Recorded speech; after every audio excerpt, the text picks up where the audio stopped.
Why should I war without the walls of Troy, that find such cruel battle here within? Each Trojan that is master of his heart, let him to field. Troilus, alas, hath none. This gear ne'er be mended. The Greeks are strong and skillful to their strength, fierce to their skill, and to their fierceness valiant. But I am weaker than a woman's tear, tamer than sleep, fonder than ignorance, less valiant than the virgin in the night, and skillless as unpracticed infancy. Well, I have told you enough of this. For my part, I'll not meddle nor make no further. He that will have a cake out of the wheat must tarry the grinding.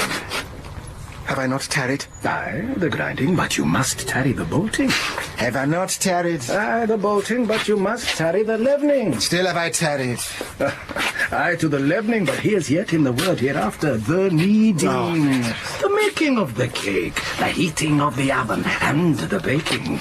Nay, you must stay the cooling too, or ye may chance burn your lips. Patience herself, what goddess ere she be, doth lesser blench at sufferance than I do. At Priam's royal table do I sit, and when fair Cressida comes into my thoughts. So, traitor, when she comes, when is she thence? Well, she looked yesternight fairer than ever I saw her look, or any woman else. I was about to tell thee, when my heart, as wedged with a sigh, would rive in twain, lest Hector or my father should perceive me, I have, as when the sun doth light a storm, buried this sigh in a wrinkle of a smile. But sorrow that is couched in seeming gladness is like that mirth. Fate turns to sudden sadness. And her face were not somewhat darker than Helen's. What? Well, go to... There were no more comparison between the women. But, for my part, she is my kinswoman. I would not, as they term it, praise her, but I would somebody had heard her talk yesterday as I did. I will not dispraise your sister Cassandra's wit. Oh, Pandarus! I tell thee, Pandarus... When I do tell thee, there my hopes lie, drowned, reply not, in how many fathoms deep they lie drenched. I tell thee I am mad in Cressida's love, thou answerest, she is fair. Pourest in the open ulcer of my heart, her eyes, her hair, her cheek, her gait, her voice. But saying thus, instead of oil and balm, thou layest in every gash that love hath given me the knife that made it. I speak no more than true. Thou dost not speak so much. Faith, I'll not meddle in it. Let her be as she is. If she be fair, 'tis the better for her. And she be not, she has the men's in her own hand. Oh, good Pandarus. How now, Pandarus? I have had my labour for my travail. Ill thought on of her, ill thought on of you, gone between and between, but small thanks for my labour. What, art thou angry, Pandarus? What's with me? Because she's kin to me, therefore she's not so fair as Helen. And she were not kin to me, she would be fair o' Friday as Helen is on Sunday. Ah, but what care I? 'Tis all one to me. Say I she is not fair? I do not care whether you do or no. She's a fool to stay behind her father. Let her to the Greeks, and so I'll tell her the next time I see her. Oh. For my part, I'll meddle nor make no more i' the matter. Pandarus, Not I. Sweet Pandarus. Pray you speak no more to me. I will leave all as I found it, and there an end. Peace, you ungracious clamours! Peace, rude sounds! Fools on both sides! Helen must needs be fair, when with your blood you daily paint her thus. I cannot fight upon this argument, it is too starved a subject for my sword. But Pandarus, oh gods, how do you plague me? I cannot come to Cressida, but by Pandar, and he's as tetchy to be wooed to woo as she is stubborn chaste against all suit. Tell me, Apollo, for thy Daphne's love, what Cressida is, what Pandar, and what we? Her bed is India. There she lies, a pearl.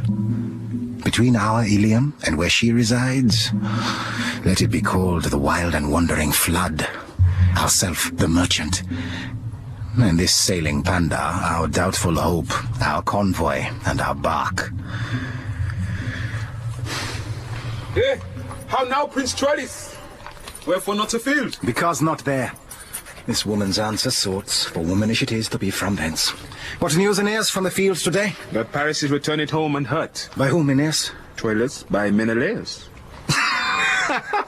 Let Paris bleed. 'Tis but a scar to scorn. Paris is gored with Menelaus' horn. Hark, what good sport is out of town today? Are you bound thither? In all swift haste. Come, go we then together.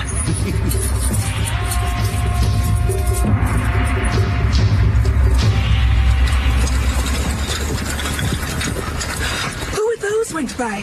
Queen Hecuba and Helen, And whither go they? up to the eastern tower, whose height commands as subject all the vale to see the battle. Hector, whose patience is as a virtue fixed, today was moved. He cheated Andromache and struck his armor. What was his cause of anger? The noise goes this. There is among the Greeks a lord of Trojan blood, nephew to Hector.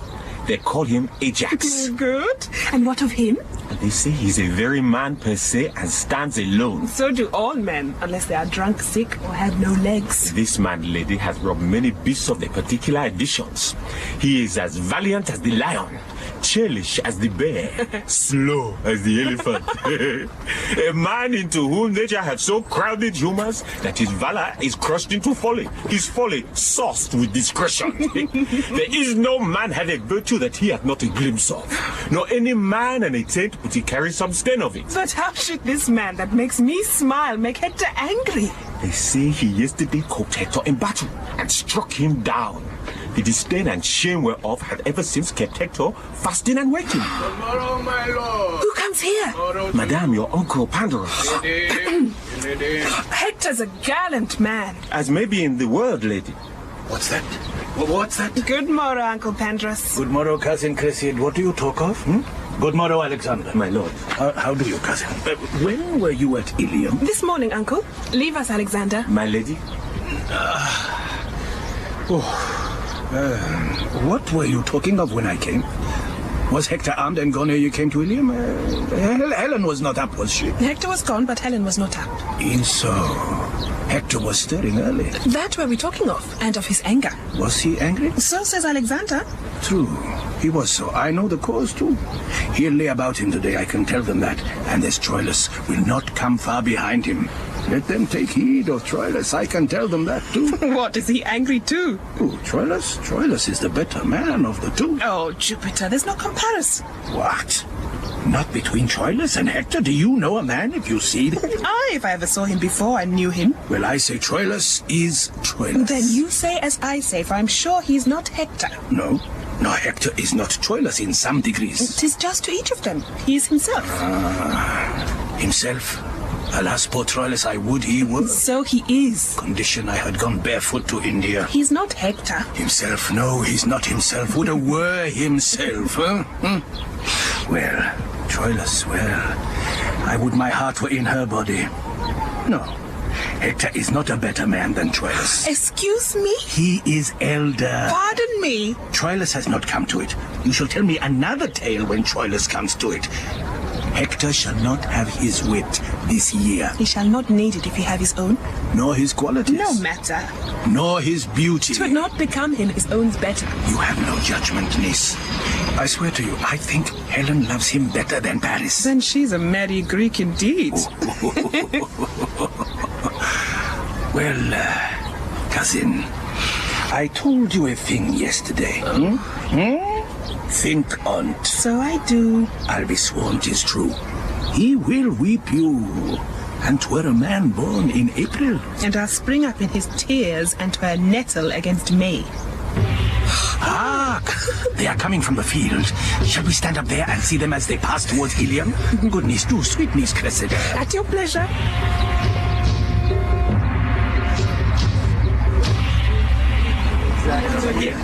Here's an excellent place. Here we may sing most bravely. I'll tell you them all by their names as they pass by. But mark Troilus above the rest. Speak not so loud. That's Aeneas. Is not that a brave man? He's one of the flowers of Troy, I can tell you. But mark Troilus. You shall see anon. Who's that? Oh, that's Antenor. He has a shrewd wit, I can tell you, and he's a man good enough.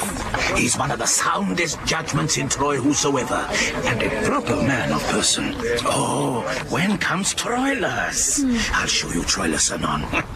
If he see me, you shall see him nod at me. Will he give you the nod? You shall see. That's Hector. That. Look you, that. There's a fellow. Go thy way, Hector. There's a brave man, niece. Oh, brave Hector. Oh, a brave man. Is it not? It does a man's heart good. Look you what hacks are on his helmet. Look you yonder, do you see? Look you there. There's no jesting. There's laying on. Take it off who will, as they say. There be hacks. He those with swords. Swords, anything, he cares not, and the devil come to him, it's all one. By God's lid, it does one's heart good. Yonder comes Paris. Yonder comes Paris. Look ye yonder, niece. Is not a gallant man too, is not? Why, this is brave now. Who said he came home hurt today? He's not hurt. Why, this will do Helen's heart good now, huh? What sneaking fellow comes yonder? Where? Yonder? That's Deiphobus. No, 'tis Troilus. There's a man, he's him. Brave Troilus, the prince of chivalry. For shame, please. Mark him, note him, oh brave Troilus. Look well upon him, niece. Look you how his sword is blooded, and his helmet more hacked than Hector's, and how he looks, and how he goes, oh admirable youth. He ne'er saw 3 and 20. Go thy way, Troilus, go thy way. Had I a sister with a grace or a daughter a goddess, he should take his choice. Oh, admirable man. Paris is dirt to him, and I warrant Helen to change would give an eye to boot. Here come more. Asses, fools, dogs, chaff and bran, porridge after meat. I could live and die at the eyes of Troilus. Ne'er look. The eagles are gone. Close and doors. I had rather be such a man as Troilus than Agamemnon and all Greece. There's among the Greeks Achilles, a better man than Troilus. Achilles? A drayman, a porter, a very camel. Well. Well, why? Have you any discretion? Have you any eyes? Do you know what a man is? Is not birth, beauty, good shape, discourse, manhood, learning, gentleness, virtue, youth, liberality, and so forth, the spice and salt that season a man? Aye, a minced man. You are such a woman. One knows not at what ward you lie. Upon my back to defend my belly, upon my wit to defend my wiles, upon my secrecy to defend mine honesty, my mask to defend my beauty, and you to defend all these. You are such another. Sir, my lord Troilus would instantly speak with you. Where? At your own house. There he unarms him. Good, Alexander, tell him I come. I doubt he be hurt. Fare ye well, good niece. Adieu, uncle. I'll be with you, niece, by and by. To bring, uncle? Aye, a token from Troy. By the same token, you are a bawd. Words, vows, gifts, tears, and love's full sacrifice he offers in another's enterprise. But more in Troilus 1,000-fold I see than in the glass of Pandar's praise may be. Yet hold I off. Women are angels wooing. Things won are done. Joy's soul lies in the doing. That she, beloved, knows naught that knows not this. Men prize the thing ungain'd more than it is. That she was never yet that ever knew love God so sweet as when desire did sue. Therefore this maxim out of love I teach. Achievement is command, ungain'd beseech. Then though my heart's content firm love doth bear, nothing of that shall from mine eyes appear.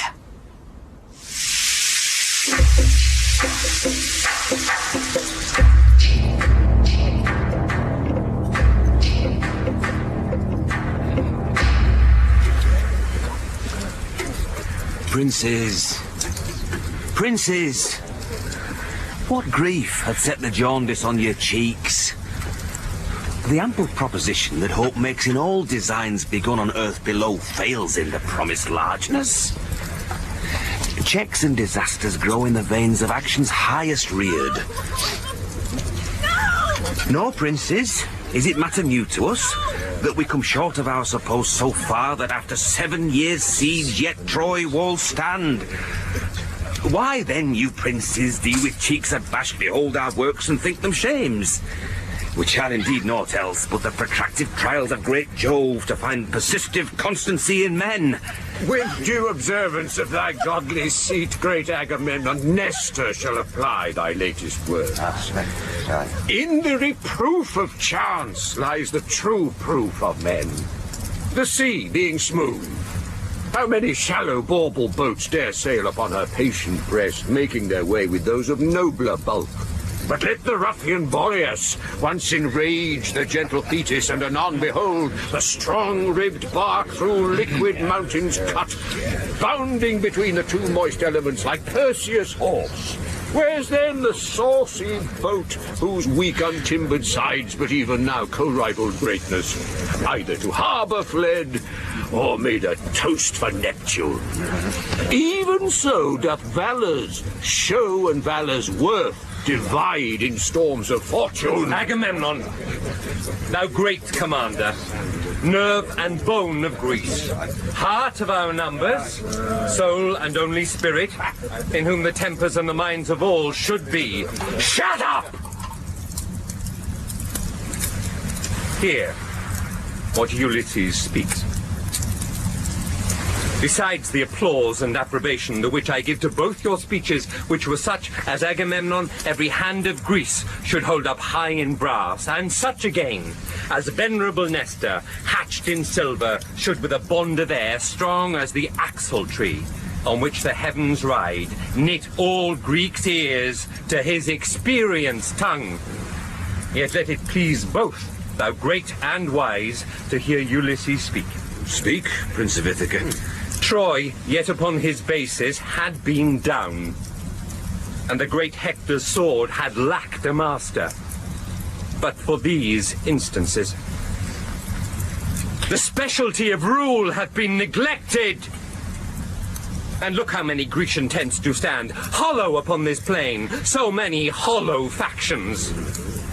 When that the general is not like the hive, to whom the forager shall all repair, what honey is expected? Degree being visited. The unworthiest chose as fairly in the mask. The heavens themselves, the planets, and this centre observe degree, priority, and place in all line of order. And therefore is the glorious planet Sol in noble eminence enthroned and sphered amidst the other, whose medicinable eye corrects the ill aspects of planets' evil, and posts like the commandment of a king stands check to good and bad. But when the planets in evil mixture to disorder wander, what plagues and what portents, what mutiny, what raging of the sea, shaking of the earth, commotion in the winds, frights, changes, horrors, divert and crack, rend and deracinate the unity and married calm of states quite from their fixture. Oh, when degree is shaked, which is the ladder to all high designs, the enterprise is sick. How could communities, degrees in schools and brotherhoods in cities, prerogative of age, crowns, sceptres, laurels, but by degree stand in authentic place? Take but degree away, untune that string, and hark what discord follows. Each thing meets in mere oppugnancy. The bounded waters should lift their bosoms higher than the shores, and make a sop of all this solid globe. Strength should be lord of imbecility, and the rude son should strike his father dead. Then everything includes itself in power, power into will, will into appetite, and appetite an universal wolf, so doubly seconded with will and power, must make perforce an universal prey, and last eat up himself.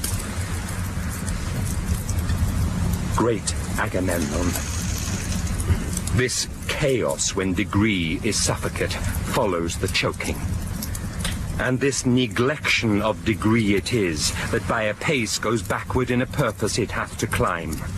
The general's disdained, by him one step below, he by the next, that next by him beneath, so every step, exampled by the first pace that is sick of his superior, grows to an envious fever of pale and bloodless emulation, and 'tis this fever that keeps Troy on foot, not her own sinews. To end a tale of length, Troy in our weakness lives, not in her strength. Most wisely hath Ulysses here discovered the fever whereof all our power is sick. The nature of the sickness found, Ulysses. What is the remedy? The great Achilles, whom opinion crowns, the sinew and the forehand of our host, having his ear full of his airy fame, grows dainty of his worth, and in his tent lies mocking our designs, with him Patroclus. Upon a lazy bed the livelong day, breaks scurril jests, and with ridiculous and awkward action, which slanderer he imitation calls, he pageants us. Sometime, great Agamemnon, thy topless deputation he puts on, and like a strutting player he acts thy greatness in. At this fusty stuff, the large Achilles, on his pressed bed, lolling, from his deep chest laughs out a loud applause, cries, "Excellent! 'Tis Agamemnon just. Now play me Nestor. Home and stroke thy beard, as being dressed to some oration."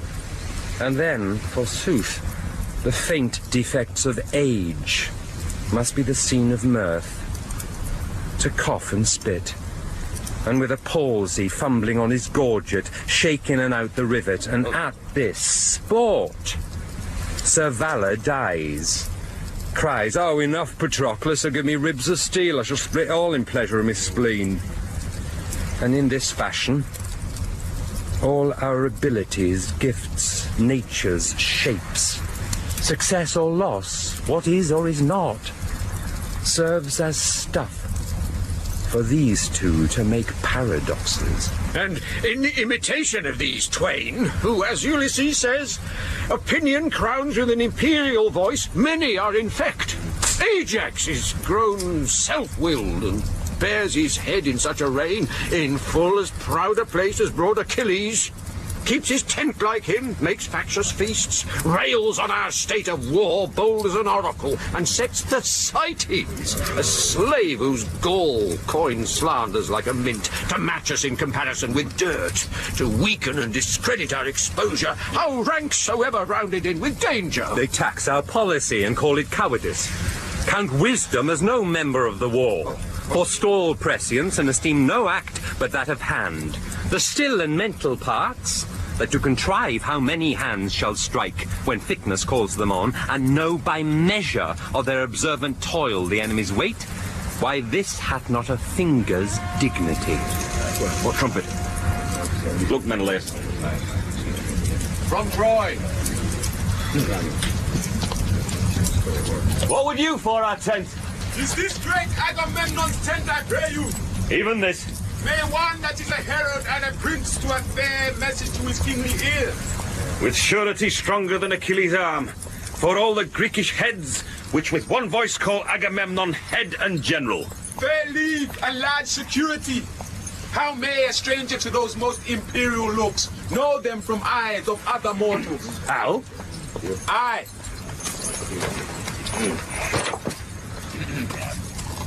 ask that I might waken reverence, and bid the cheek be ready with a blush modest as morning when she coldly eyes the youthful Phoebus. Which is that God in office guiding men? Which is the high and mighty Agamemnon? This Trojan scorns us, or else the men of Troy are ceremonious courtiers. Courtiers as free as debonair, unarmed as bending angels. That's their fame in peace. But when they would seem soldiers, they have galls, good arms, strong joints, true swords, and Jove's accord, nothing so full of heart. But peace, Aeneas, peace, Trojan. Lay thy finger on thy lips. What's your affair, I pray you? Sir, pardon, 'tis for Agamemnon's ears. He hears not privately that comes from Troy. Nor I from Troy come not to whisper him. I bring a trumpet to awake his ear, to set his sense on the attentive bent, and then to speak. Speak frankly as the wind. It is not Agamemnon's sleeping hour. That thou shalt know, Trojan, he is awake. He tells thee so himself. Hey. Trumpet, blow loud. Send thy brass voice through all these lazy tents, and every Greek of metal, let him know what Troy means fairly shall be spoke aloud. We have great Agamemnon. Here in Troy, a prince called Hector. Priam is his father, who in this dull and long-continued truce is resty grown. He bade me take a trumpet, and to this purpose speak. Kings, princes, lords, if there be one among the fairest of Greece that holds his honor higher than his ease, that seeks his praise more than he fears his peril, that knows his valor and knows not his fear, to him this challenge. Hector, in view of Trojans and of Greeks, shall make it good, or do his best to do it. He hath a lady wiser, fairer, truer than ever Greek did compass in his arms, and will tomorrow with his trumpet call midway between your tents and walls of Troy, to rouse a Grecian that is true in love. If any come, Hector shall honor him. If none, he'll say in Troy when he retires, the Grecian dames are ugly and not worth the splinter of a lance. Even so much. This shall be told our lovers, Lord Aeneas. If none of them have soul in such a kind, we left them all at home. But we are soldiers, and may that soldier a mere recreant prove that means not, hath not, or is not in love. If then one is, or hath, or means to be, that one meets Hector. If none else, I'll be he. Tell him of Nestor, one that was a man when Hector's grandsire sucked. Aye. He is old now, but if there be not in our Grecian mould one noble man that hath one spark of fire to answer for his love, tell him from me, I'll hide my silver beard in a gold beaver, and in my vaunt brace put this withered brawn, and meeting him will tell him that my lady was fairer than his grandam, and as chaste as may be in the world. His youth in flood, I'll prove this truth with my 3 drops of blood. Now, heavens forbid such scarcity of youth. Fair Lord Aeneas, let me touch your hand. To our pavilion shall I lead you first. Achilles shall have word of this intent. So shall each lord of Greece from tent to tent. Yourself shall feast with us before you go, and find the welcome of a noble foe. Nestor, What says Ulysses? I have a young conception in my brain. Be you my time to bring it to some shape? What is't? This 'tis. Blunt wedges rive hard knots. The seeded pride that hath to this maturity blown up in rank Achilles must or now be cropped, or shedding breed a nursery of like evil to overbulk us all. Well, and how? This challenge that the gallant Hector sends, however it is spread in general name, relates in purpose only to Achilles. True. Whom may you else oppose that can from Hector bring his honour off, if not Achilles? Though it be a sportful combat, yet in the trial much opinion dwells. For here the Trojans taste our dearest repute with their finest palate. It is supposed he that meets Hector issues from our choice, and choice, being mutual act of all our souls, makes merit her election, and doth boil, as 'twere, from forth us all, a man distilled out of our virtues, who, miscarrying, what heart receives from hence the conquering part, to steal a strong opinion to themselves? Give pardon to my speech. Therefore 'tis meet Achilles meet not Hector. Let us, like merchants, show our foulest wares, and think perchance they'll sell. If not, the lustre of the better yet to show shall show the better. Do not consent that ever Hector and Achilles meet. For both our honour and our shame in this are dogged with two strange followers. I see them not with my old eyes. What are they? What glory our Achilles shares from Hector, were he not proud, we all should wear with him. But he already is too insolent, and we were better parch in Afric's sun than in the pride and salt scorn of his eyes, should he scape Hector fair. If he were foiled, why then we did our main opinion crush in taint of our best man. No. Make a lottery, and by device let blockish Ajax draw the sort to fight with Hector. Among ourselves, give him allowance as the worthier man, for that will physic the great Myrmidon, who broils in loud applause, and make him fall his crest that prouder than blue iris bends. If the dull, brainless Ajax comes safe off, we'll dress him up in voices. If he fail, yet go we under our opinion still, that we have better men. But hit or miss, our project's life this shape of sense assumes. Ajax employed plucks down Achilles' plumes. Ulysses, now I begin to relish thy advice, and I will give a taste of it forthwith to Agamemnon. Go we to him straight. Two curs shall tame each other. Pride alone must tar the mastiffs on, as 'twere their bone.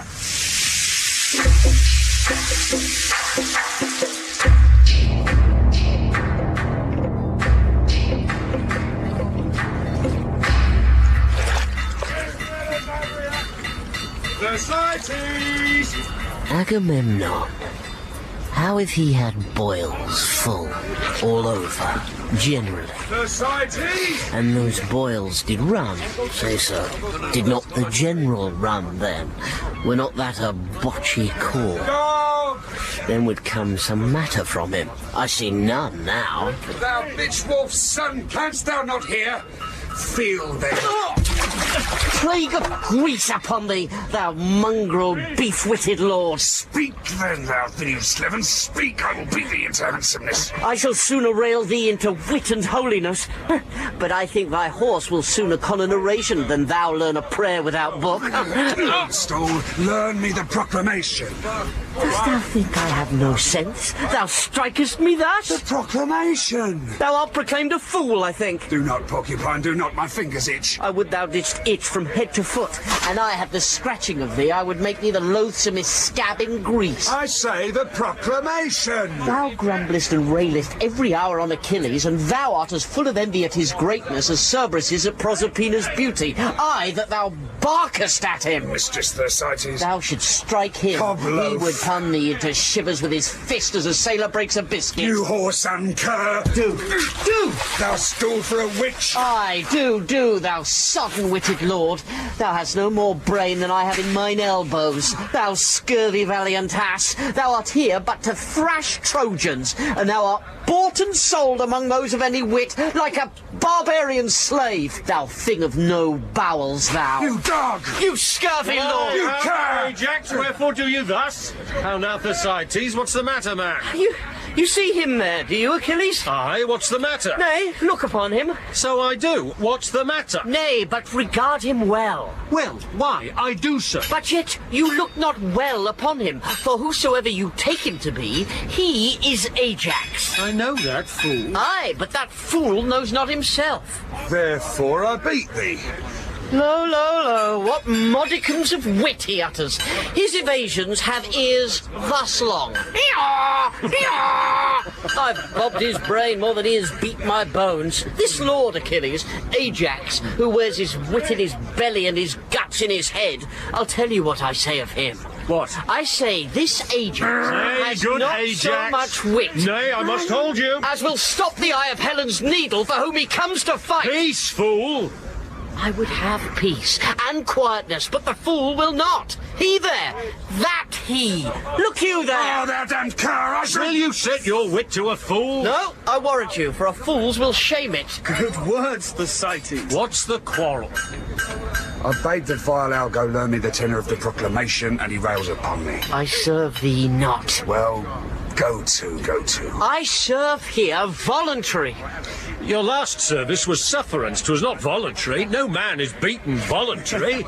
Ajax was here the voluntary, and you as under an impress. E'en so. A great deal of your wit, too, lies in your sinews, or else there be liars. Hector shall have a great catch and a knock out either of your brains, or we're as good as crack a fusty nut with no kernel. What, with me too, Thersites? There's Ulysses and old Nestor, whose wit was mouldy ere your grandsires had nails on their toes, yoke you like draft oxen, and make you plough up the war. What? What? Yes, good sooth. To Achilles! Ha ha ha! To Ajax! To... Cut out your tongue! 'Tis no matter. I shall speak as much wit as thou afterwards. No more words, Thersites. Peace. I will hold my peace when Achilles' bitch bids me, shall I? There's for you, Patroclus. I will see you hanged like clop poles ere I come any more to your tents. I will keep where there is wit stirring, and leave the faction of fools. A good riddance. Marry, this, Ajax, is proclaimed through all our host, that Hector, by the 5th hour of the sun, will, with a trumpet, twixt our tents and Troy tomorrow morning, call some knight to arms that hath a stomach, and such a one that dare maintain... I know not what. 'Tis trash. Farewell. Farewell? Well, who shall answer him? I know not. 'Tis put to lottery. Otherwise, he knew his man. Oh, meaning you! I will go learn more of it.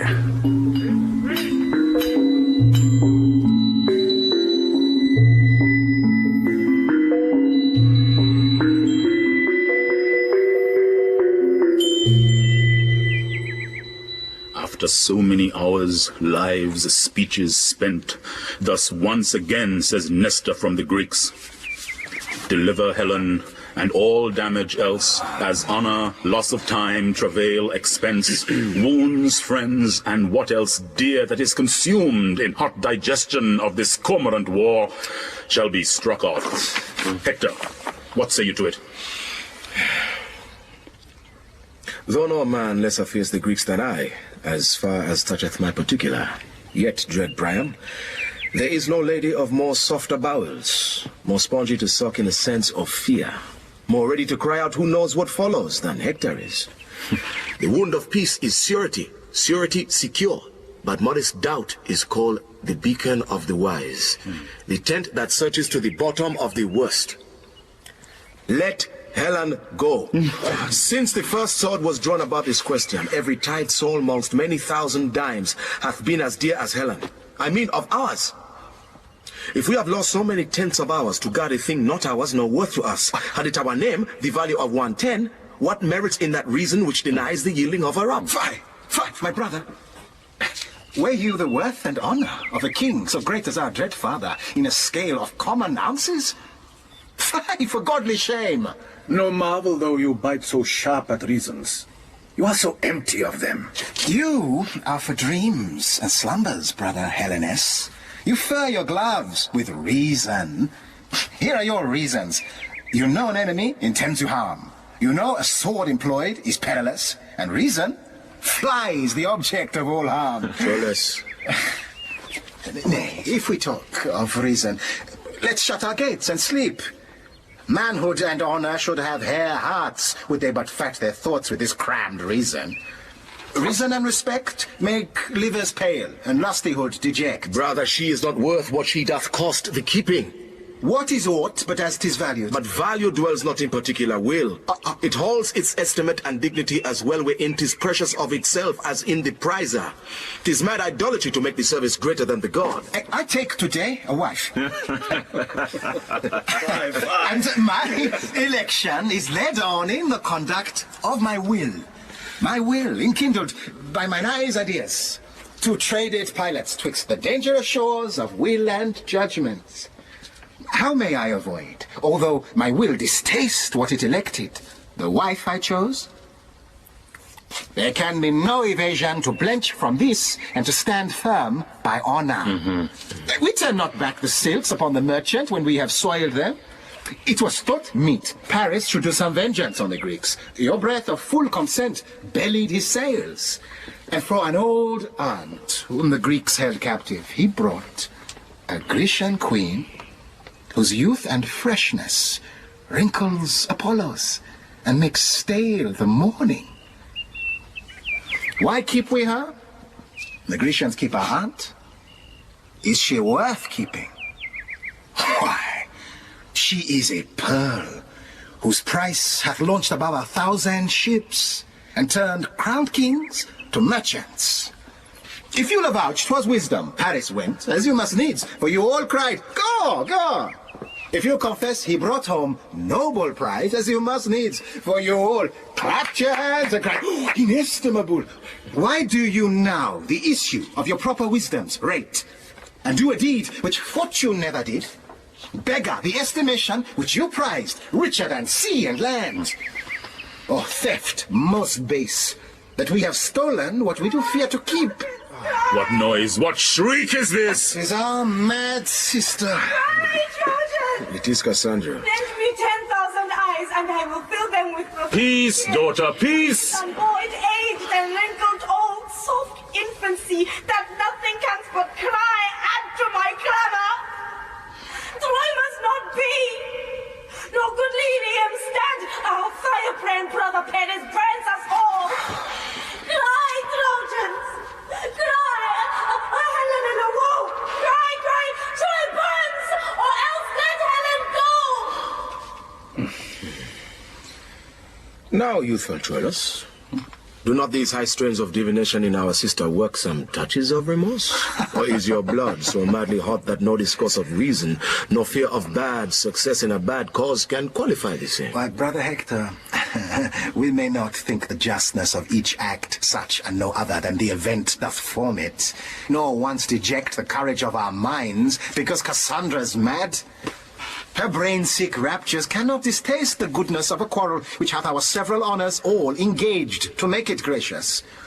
For my private part, I am no more touched than all Priam's sons, and Jove forbid there should be done amongst us such things as might offend the weakest spleen to fight for and maintain. Else might the world convince of levity, as well my undertakings as your counsels. But I attest the gods, your full consent gave wings to my propension and cut off all fears attending on so dire a project. For what, alas, can these my single arms? What propugnation is in one man's valor to stand the push and enmity of those this quarrel would excite? Yet I protest. Were I alone to pass the difficulties, and had as ample power as I had will, Paris would ne'er retract what he hath done, nor faint in the pursuit. Paris, you speak like one besotted on your sweet delights. Sir, I propose not merely for myself the pleasure such a beauty brings with it, but I would have the soil of her fair rape wiped off in honourable keeping her.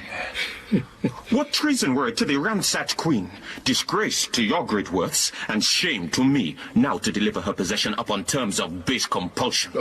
Can it be that so degenerate a strain as this should once set footing in your generous bosoms? There's not the meanest spirit in our party without a heart to dare, or sword to draw when Helen is defended. Nor none so noble whose life were ill bestowed, or death unfamed, when Helen is the subject. Then I say, well may we fight for her whom we know well. The world's large spaces cannot parallel. Paris and Troilus, you have both said well, and on the cause and question now in hand have glozed, but superficially. The reasons you allege do more conduce to the hot passion of distempered blood than to make up a free determination twixt right and wrong. Nature craves all dues be rendered to their owners. Now, what nearer debt in all humanity than wife is to the husband? If this law of nature be corrupted through affection, and that great minds of partial indulgence to their benumbed wills resist the same, there is a law in each well-ordered nation to curb those raging appetites that are most disobedient and refractory. If Helen then be wife to Sparta's king, as it is known she is, these moral laws of nature and of nation speak aloud to have her back returned. Thus to persist in doing wrong extenuates not wrong, but makes it much more heavy. Hector's opinion is this in way of truth. Yet, nevertheless, my sprightly brethren, I propend to you in resolution to keep Helen still. For 'tis a cause that have no mean dependence upon our joint and several dignity. Why, there, you touched the life of our design. Were it not glory that we more affected than the performance of our heaving spleens, I would not wish a drop of Trojan blood spent more in her defence. But, worthy Hector, she is a theme of honour and renown, a spur to valiant and magnanimous deeds, whose present courage may beat down our foes, and fame in time to come canonize us. For I presume brave Hector would not lose so rich advantage of a promised glory as smiles upon the forehead of this action for the wide world's revenue. I am yours, you valiant offspring of great Priamus. I have a roasting challenge sent amongst the dawn and factious nobles of the Greeks will strike amazement to their drowsy spirits. I was advertised great Achilles slept whilst emulation in the army crept. This, I presume, will wake him.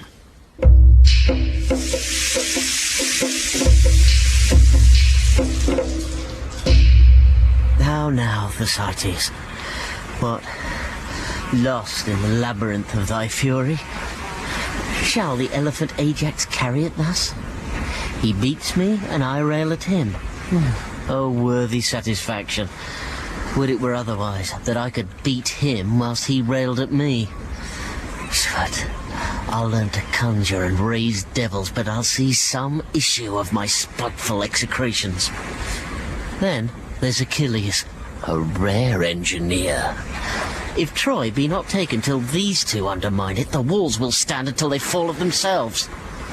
Oh, thou great thunder darter of Olympus, forget that thou art Jove, the king of gods, and Mercury, lose all the serpentine craft of thy Caduceus, if ye take not that little, less than little wit from them that they have, which short-armed ignorance itself knows is so abundant scarce, it will not in circumvention deliver a fly from a spider without drawing their massy irons and cutting the web. After this, the vengeance on the whole cap. Or rather, the Neapolitan boneache, for that, methinks, is the curse dependent on those that war for a placket. I have said my prayers, and devil envy say amen. What ho! My lord Achilles! Who's there? Thersites? Good Thersites that come in and rail! Oh, if I could have remembered a gilt counterfeit, thou wouldst not have slipped out of my contemplation. But it is no matter. Thyself upon thyself. The common curse of mankind, folly and ignorance be thine in great revenue. Heaven bless thee from a tutor, and discipline come not near thee. Let thy blood be thy direction till thy death. Then, if she that lays thee out says thou art a fair corpse, I'll be sworn and sworn upon it she never shrouded any but Lazars. Where's Achilles? What, art thou devout? Wast thou in prayer? Aye. The heavens hear me. Who's there? Thersites, my lord. Where? Oh, where? Art thou come? Why, my cheese, my digestion! Why hast thou not served thyself into my table so many meals? Come, what's Agamemnon? Thy commander, Achilles. Then tell me, Patroclus, what's Achilles? Thy lord, Thersites. Then tell me, I pray thee, what's thyself? Thy knower, Patroclus. Then tell me, Patroclus, what art thou? Thou mayst tell that knowest. Oh, tell. I'll decline the whole question. Agamemnon commands Achilles, Achilles is my lord. I am Patroclus' knower, and Patroclus is a fool. You rascal! Peace, fool, I have not done. He is a privileged man, proceed Thersites. Agamemnon is a fool, Achilles is a fool, Thersites is a fool, and, as aforesaid, Patroclus is a fool. Derive this, come. Agamemnon is a fool to offer to command Achilles. Achilles is a fool to be commanded of Agamemnon. Thersites is a fool to serve such a fool, and Patroclus is a fool positive. Why am I a fool? Make that demand to the Creator. It suffices me thou art. Look you, who comes here? King Agamemnon and his general. Patroclus, I'll speak with nobody. Come in with me, Thersites. Here is such patchery, such juggling and such knavery. All the argument is a whore and a cuckold. A good quarrel to draw emulous factions and bleed to death upon. Now, the dry serpigo on the subject, and war and lechery confound all. Where is Achilles? Within his tent, but ill-disposed, my lord. Let it be known to him that we are here. I shall say so to him. We saw him at the opening of his tent. He is not sick. Yes, lion sick of proud heart. But you may call it melancholy if you will favour the man. But by my head 'tis pride. Why? Let him show us the cause. What moves Ajax thus to bay at him? Achilles hath inveigled his fool from him. Thersites? He? All the better. Their fraction is more I wish than their faction. Not if a strong composer or fool could disunite. The amity that wisdom knits not, folly may easily untie. Here comes Patroclus. No Achilles with him? Achilles bids me say he is much sorry, if anything more than your sport and pleasure did move your greatness and this noble state to call upon him. He hopes it is no other but for your health and your digestion's sake, and after to his breath. Hear you, Patroclus. We are too well acquainted with these answers. But his evasion, winged thus swift with scorn, cannot outfly our apprehensions. Much attribute he hath, and much the reason why we ascribe it to him. Yet all his virtues, not virtuously on his own part beheld, do in our eyes begin to lose their gloss. Yea, like fair fruit in an unwholesome dish, are like to rot untasted. Go and tell him we come to speak with him. And you shall not sin if you do say we think him overproud and under-honest, in self-assumption greater than in the note of judgment. Go tell him this, and add that if he overhold his price so much, will none of him. Tell him so. I shall, and bring his answer presently. In second voice will not be satisfied. We come to speak with him. Ulysses, enter you with Patroclus. My lord.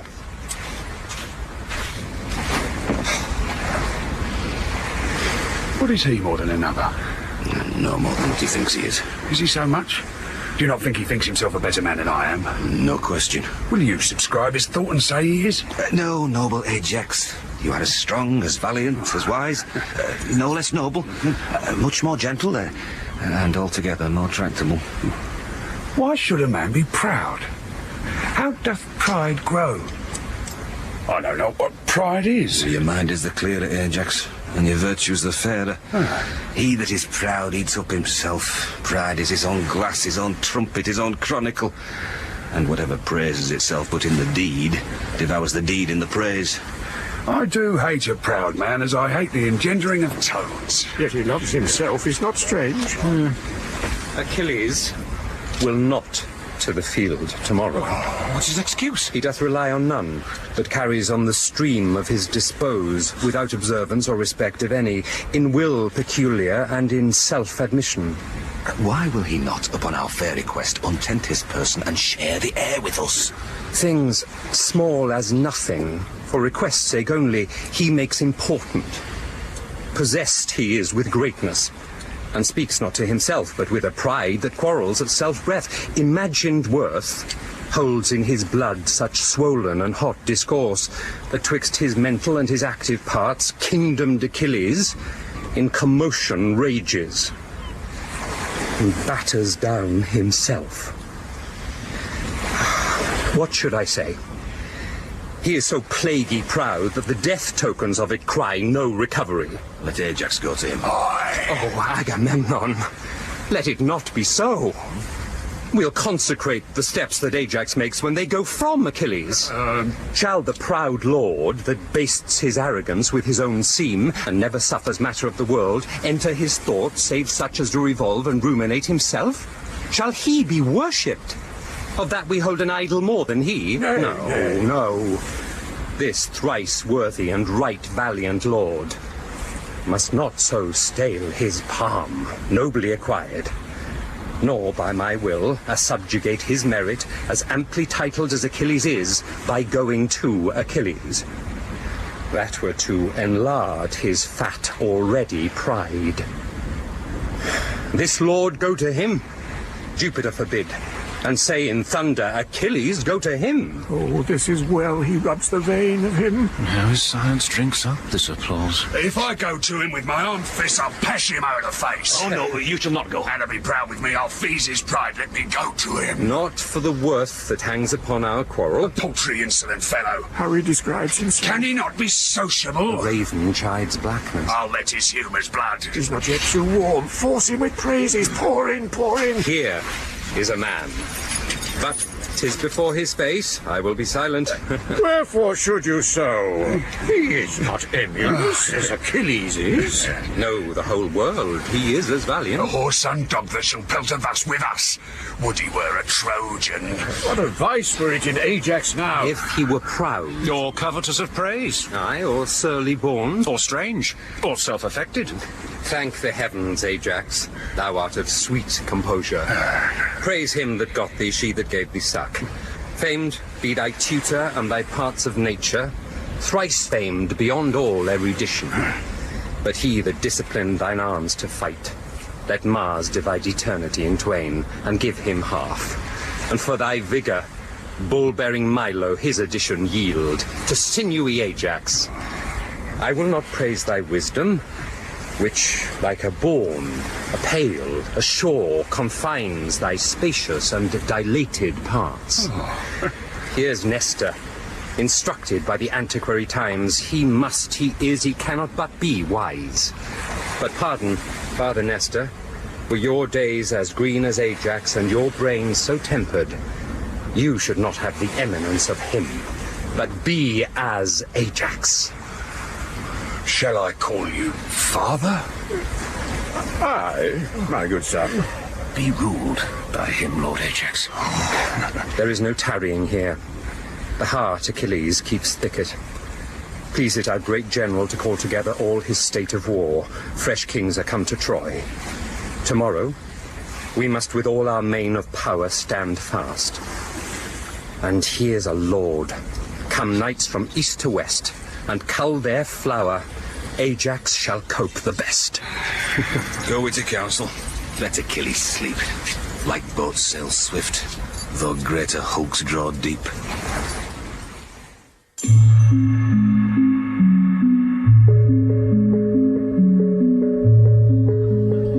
Friend, you, pray, a word. Do you not follow the young Lord Paris? Aye, sir, when he goes before me. You depend upon him, I mean. Sir, I do depend upon the Lord. You depend upon a noble gentleman. I must needs praise him. The Lord be praised. You know me, do you not? Faith, sir, superficially. Friend, know me better. I am the Lord Pandarus. What music is this? I do but partly know, sir. It is music in parts. Know you the musicians? Holy, sir. Who play they to? To the heroes, sir. At whose pleasure, friend? At mine, sir, and there's that love music. Command, I mean, friend. Who shall I command, sir? Friend, we understand not one another.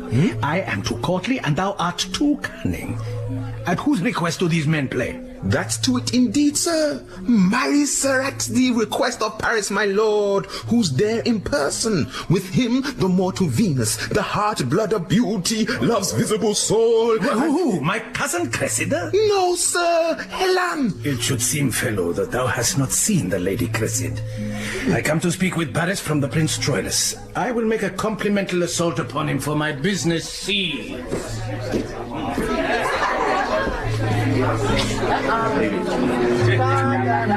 Fair be to you, my lord, and to all this fair company. Fair desires in all fair measure fairly guide them. Especially to you, fair queen. Fair thoughts be your fair pillow. Dear lord, you are full of fair words. You speak your fair pleasure, sweet queen. Fair prince, will you vouchsafe me a word? Nay, this shall not hedge us out. We'll hear you sing, certainly. Well, sweet queen, you are pleasant with me. But marry thus, my lord, my dear lord, and most esteemed friend, My your Lord brother Pandarus, Troilus. honey sweet lord. Go to, sweet queen, go to. Commends himself most affectionately to you. You shall not bob us out of our melody. If you do, our melancholy upon your head. Sweet queen, that's a sweet queenie face. And to make a sweet lady sad is a sour offence. Nay, that shall not serve your turn, that shall it not in truth, la.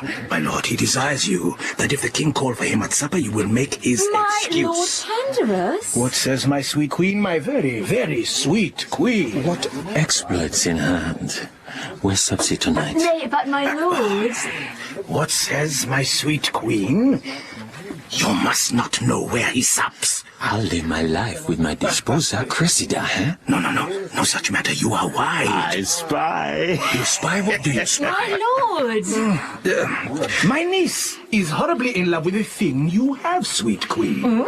Oh, she shall have it, my lord, if it be not my lord Paris. No, she'll none of him. They two are twain. Falling in after falling out may make them three. Come, I'll hear no more of this. He eats nothing but doves, love, and that breeds hot blood, and hot blood begets hot thoughts, and hot thoughts beget hot deeds, and hot deeds is love. Is this the generation of love? Hot blood, hot thoughts, and hot deeds? Why, they are vipers. Is love a generation of vipers? Sweet lord, who's afield today? Hector O'Day for Bus Helenus, and all the gallantry of Troy. I would fain have armed today, but my Nell would not have it so. How chance my brother Troilus went not? He hangs the lip at something. You know all, Lord Pandarus. Not I, honey sweet queen. I long to hear how they sped today. They come from field. Let us to Priam's hall, there to greet the warriors. Sweet Helen, I must woo you to help unarm our Hector.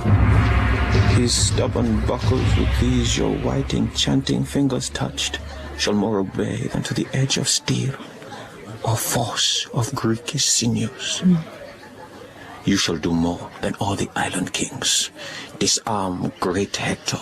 'Twill make us proud to be his servant, Paris.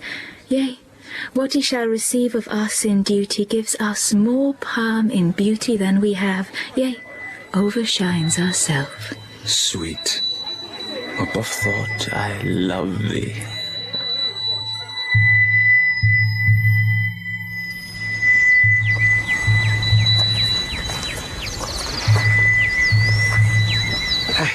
How now, Troilus?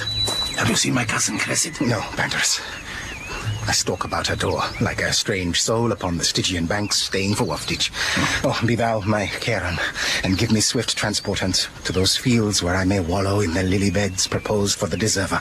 Gentle Panda, from Cupid's shoulder, pluck his painted wings and fly with me to Cressida. Walk here in the orchard. I'll bring her straight. I am giddy. Expectation whirls me round. The imaginary relish is so sweet that it enchants my sense. What will it be when that the watery palates taste indeed love's thrice repured nectar? Death, I fear me. Swooning destruction. Or some joy too fine, too subtle, potent, tuned too sharp in sweetness for the capacity of my ruder powers. I fear it much. And I do fear besides that I shall lose distinction in my joys, as doth a battle when they charge on heaps, the enemy flying. She's making her ready. She'll come straight. You must be witty now. She does so blush, and fetches her wind so short as if she were frayed with a sprite. I'll fetch her. It is the prettiest villain. She fetches her breath as short as a new ta'en sparrow. Even such a passion doth embrace my bosom. My heart beats thicker than a feverous pulse, and all my powers do their bestowing lose, like vassalage at unawares encountering the eye of majesty. Come. What need you blush? Shame's a baby. Here she is. Swear the oaths now to her that you have sworn to me. What, are you gone again? You must be watched ere you be made tame, must you? Come your ways. Why do you not speak to her? Come.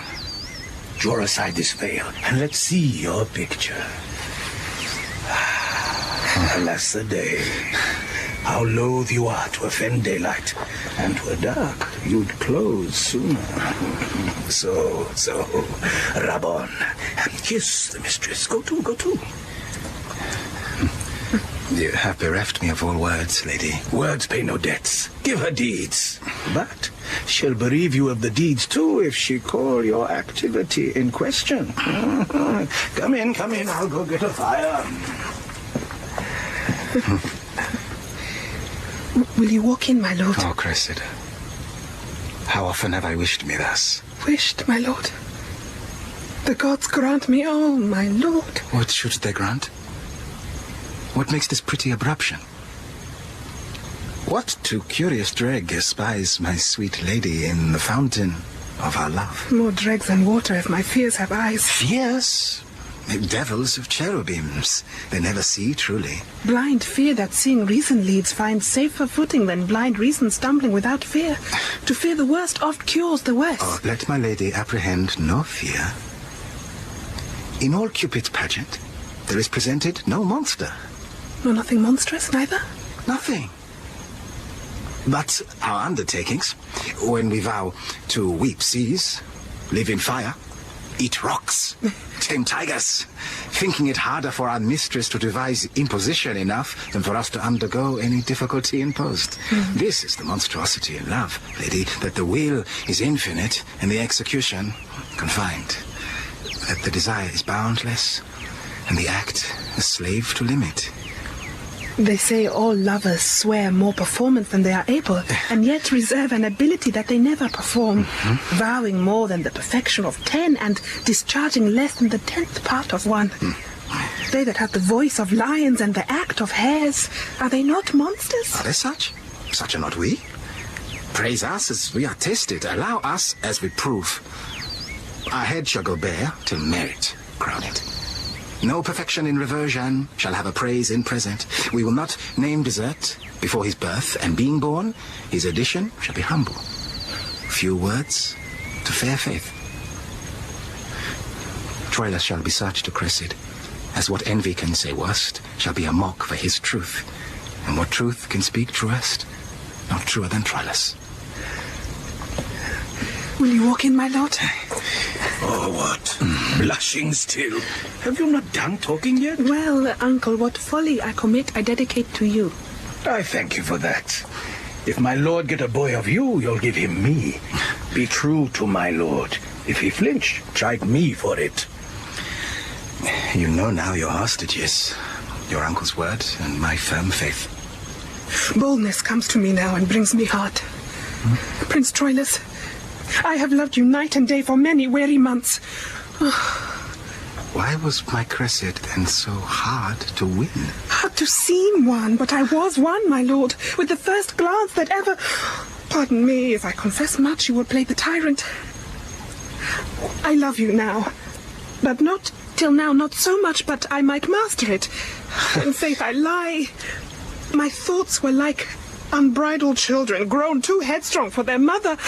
See, we fools, why have I blabbed? Who shall be true to us when we are so unsecret to ourselves? But though I loved you well, I wooed you not. And yet, good faith, I wished myself a man, or that we women had men's privilege of speaking first. Sweet, bid me hold my tongue, for in this rapture I shall surely speak the thing I shall repent. See, your silence, cunning in dumbness from my weakness, draws my very soul of counsel from me. Stop my mouth. And shall, albeit sweet music, issues thence?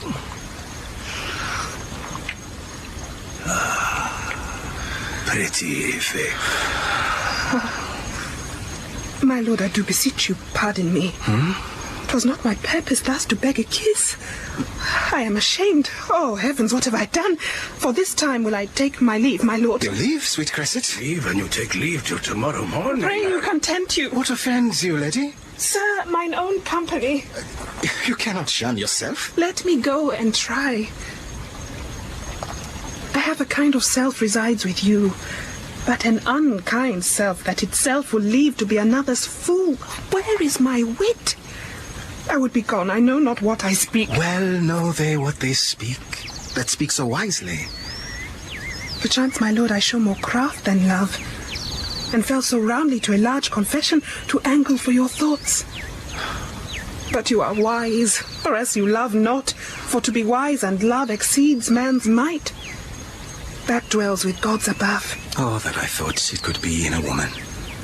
As if it can, I will presume in you. To feed for aye her lamp and flames of love, to keep her constancy in plight and youth, outliving beauties outward with a mind that doth renew swifter than blood decays. Or that persuasion could but thus convince me that my integrity and truth to you might be affronted with the match and weight of such a winnowed purity in love. How were I then uplifted?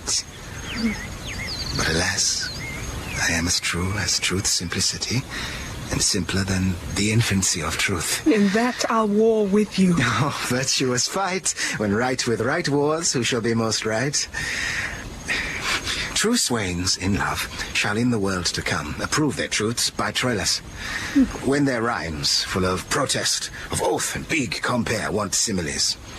Truth tired with iteration, as true as steel, as plantage to the moon, as sun to day, as turtle to her mate, as iron to adamant, as earth to the center.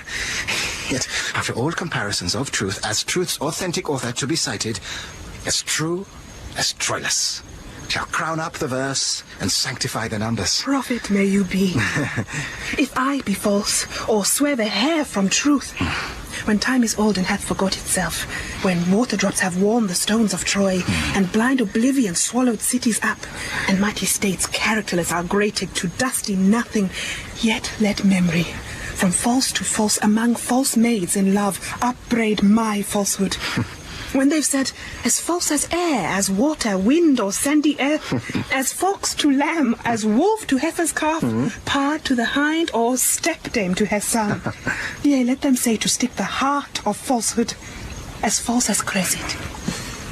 Go to, a bargain made. Seal it, seal it. I'll be the witness. Here, Troilus, I hold your hand. Here, my cousins. If ever you prove false one to another, since I have taken such pains to bring you together, let all pitiful goers between be called to the world's end after my name. Call them all Pandas. Let all constant men be Troiluses, all false women Cressids, and all brokers between Pandas. Say amen. Amen. Amen. Amen. Amen. Whereupon I will show you a chamber with a bed. Which bed? Because it shall not speak of your pretty encounters. Press it to death. Away.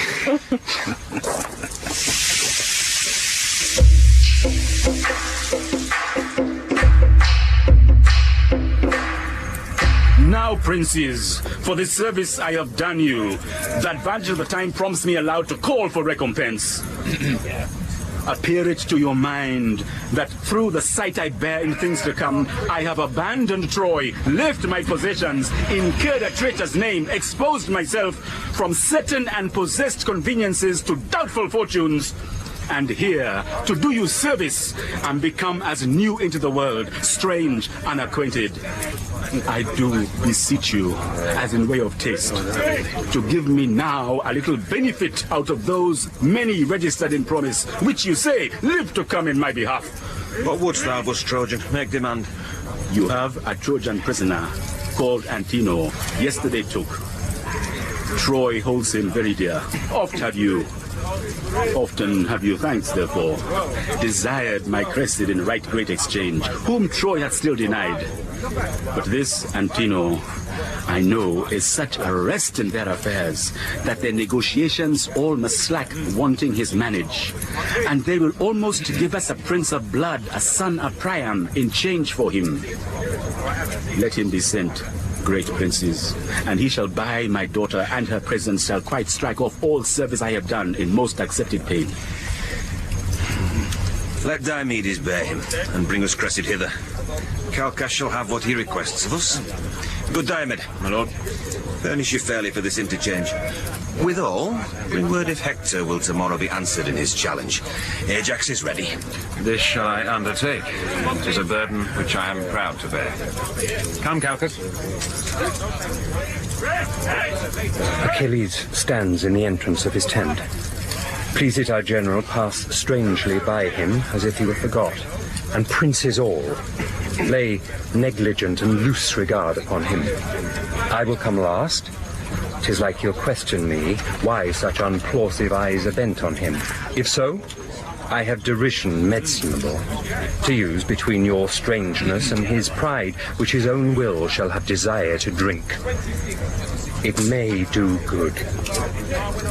Pride hath no other glass to show itself but pride, for supple knees feed arrogance, and are the proud man's fees. We'll execute your purpose and put on a form of strangeness as we pass along. So do each lord. And either greet him not or else disdainfully, which will shake him more than if not looked on. I will lead the way.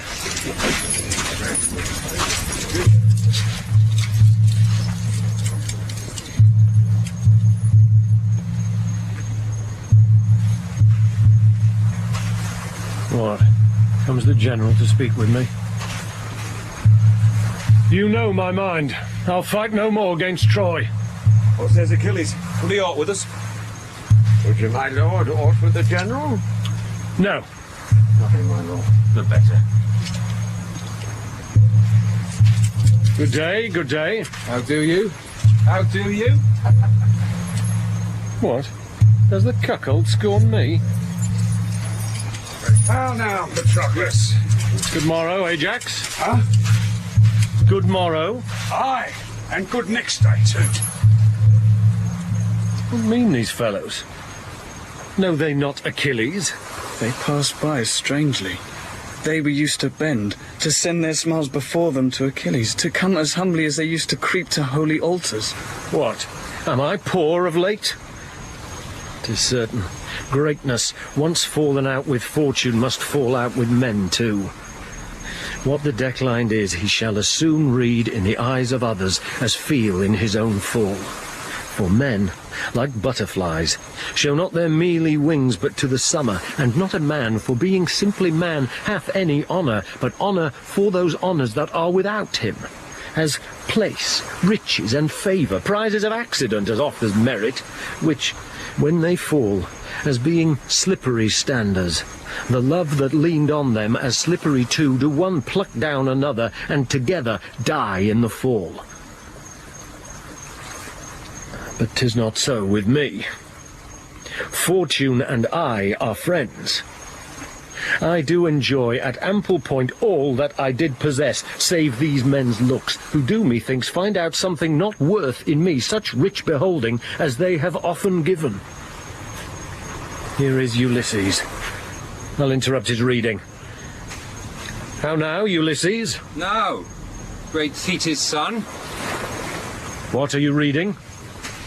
A strange fellow here writes me that man, how dearly ever parted, how much in having or without or in, cannot make boast to have that which he hath, nor feels not what he owes, but by reflection. As when his virtues, shining upon others, heat them, and they retort that heat again to the first givers. This is not strange, Ulysses. The beauty that is born here in the face, the bearer knows not, but commends itself to others' eyes. Nor doth the eye itself, that most pure spirit of sense, behold itself, not going from itself, but eye to eye opposed, salutes each other with each other's form. For speculation turns not to itself till it hath travelled, and is mirrored there where it may see itself. This is not strange at all. I do not strain at the position, it is familiar, but of the author's drift, who in his circumstance expressly proves that no man is the lord of anything, though in and of him there be much consisting, till he communicate his parts to others. Nor doth he of himself know them for aught, till he behold them formed the applause, where they're extended. I was much rapt in this, and apprehended here immediately the unknown Ajax. Oh, heavens, what a man is there! a very horse that has he knows not what. Now shall we see tomorrow an act that very chance doth throw upon him. Ajax, renowned. Oh, heavens, what some men do, while some men leave to do. How some men creep in skittish Fortune's hall, while others play the idiots in her eyes. How one man eats into another's pride, while pride is fasting in his wantonness. To see these Grecian lords, why even already they clap the lubber Ajax on the shoulder, as if his foot were on brave Hector's breast, and great Troy shrinking. I do believe it, for they passed by me as misers do by beggars, neither gave to me good word nor look. What, are my deeds forgot? Time hath my lord a wallet at his back, wherein he puts arms for oblivion, a great-sized monster of ingratitudes. Those scraps are good deeds past, which are devoured as fast as they are made, forgot as soon as done. Perseverance, dear my lord, keeps honour bright. To have done is to hang quite out of fashion, like a rusty mail, in monumental mockery. Take the instant way, for honour travels in a strait so narrow, where one but goes abreast. Keep then the path, for emulation hath 1,000 sons, that one by one pursue. If you give way, or hedge aside from the direct forthright, like to an entered tide, they all rush by, and leave you hindmost. Then what they do in present, though less than yours in past, must o'ertop yours. Oh, let not virtue seek remuneration for the thing it was. For beauty, wit, high birth, vigour of bone, desert in service, love, friendship, charity are subjects all to envious and calumniating time. The present eye praises the present object. Then marvel not, thou great and complete man, that all the Greeks begin to worship Ajax, since things in motion sooner catch the eye than what not stirs. The cry went once on thee, and still it might, and yet it may again, if thou wouldst not entomb thyself alive, and case thy reputation in thy tent. Of this my privacy I have strong reasons. But 'gainst your privacy, the reasons are more potent and heroical. 'Tis known, Achilles, that you are in love with one of Priam's daughters. Huh? Known? Is that a wonder? There is a mystery in the soul of state, which hath an operation more divine than breath or pen can give expression to. All the commerce that you have had with Troy, as perfectly is ours as yours, my lord. And better would it fit Achilles much to throw down Hector than Polyxena. But it must grieve young Pyrrhus now at home. When fame shall in our islands sound her trump, and all the Greekish girls shall tripping sing.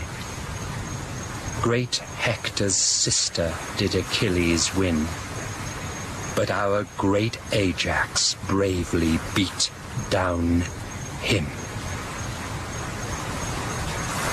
Farewell, my lord. I, as your lover, speak.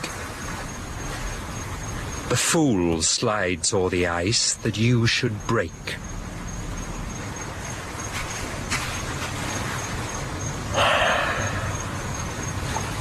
To this effect, Achilles, have I moved you? A woman impudent and mannish grown is not more loath than an effeminate man in time of action. I stand condemned for this. They think my little stomach to the war and your great love to me restrains you thus. Sweet. Rouse yourself, and the weak wanton Cupid shall from your neck unloose its amorous fold, and like a dewdrop on the lion's mane be shook to air. Shall Ajax fight with Hector? Aye, and perhaps receive much honour by him. I see my reputation is at stake. My fame is shrewdly gored. Go call Thersites hither, sweet Patroclus. I'll send the fool to Ajax and desire him to invite the Trojan lords after the combat to see us here unarmed. I have a woman's longing, an appetite that I am sick withal, to see great Hector in his weeds of peace, to talk with him, and to behold his visage even to my full view. A wonder.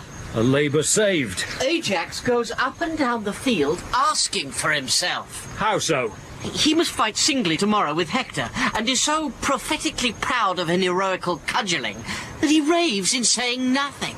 How can that be? What? Stalks up and down like a peacock, astride and stand, ruminates like an hostess that hath no arithmetic but her brain to set down her reckoning, bites his lip with a politic regard, as who should say, there were wit in this head and 'twould out.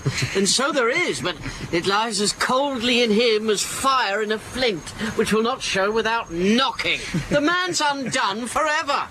For if Hector break not his neck in the combat, he'll break it himself in vain glory. He knows not me. I said, "Good morrow, Ajax," and he replies, "Thanks, Agamemnon." What think you of this man that takes me for the general? Why, but he's not in this tune, is he? No, but he's out of tune thus. What music will be in him when Hector has knocked out his brains, I know not. Come. Thou shalt bear a letter to him straight. Let me bear another to his horse, for that's the more capable creature.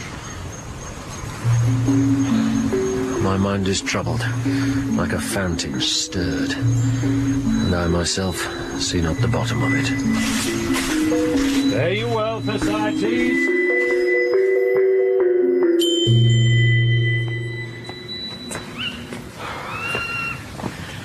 See, ho, who's that there? He's the prince there in person. Hey, had I so good occasion to lie long as you, Prince Paris, nothing but heavenly business should rob my bedmate of my company. Eh? That's my mind too. Good morrow, Lord Aeneas. A valiant Greek, Aeneas. Take his hand. Witness the process of your speech, wherein you told how Diomed, in a whole week by days, did haunt you in the field. Health to you, valiant sir, during all question of the gentle truce. But when I meet you armed, as black defiance as heart can think or courage execute. The one and other Diomed embraces. Our bloods are now in calm, and so long health. But when contention and occasion meet, by Jove, I'll play the hunter for thy life with all my force, pursuit, and policy. And thou shalt hunt a lion that will fly with his face backward. In human gentleness, welcome to Troy. Now by Anchises' life, welcome indeed. By Venus' hand I swear, no man alive can love in such a sort the thing he means to kill more excellently. Ah, we sympathize. Jove, let Aeneas live, if to my sword his fate be not the glory, 1,000 complete courses of the sun. But in mine emulous honour, let him die with every joint a wound, and that tomorrow. We know each other well. We do, and long to know each other worse. This is the most despitefulest gentle greeting, the noblest hateful love that e'er I heard of. What business, Lord, so early? I was sent for to the king, but why I know not. His purpose meets you. 'Twas to bring this Greek to Caucasus' house, and there to render him for the enfreed Antenor, the fair Cressida. Let's have your company, or if you please, haste there before us. I constantly do think, or rather call my thought a certain knowledge. My brother Troilus lodges there tonight. Rouse him and give him note of our approach with the whole quality wherefore. I fear we shall be much unwelcome. That I assure you. Troilus had rather Troy were born to Greece than Cressida born from Troy. There is no help. The bitter disposition of the time will have it so. On, Lord, we'll follow you. Good morrow, all. My lord. And tell me, noble Diomed, faith, tell me true. Even in the soul of our sound good fellowship, who in your thoughts merits fair Helen most? Myself or Menelaus? Both alike.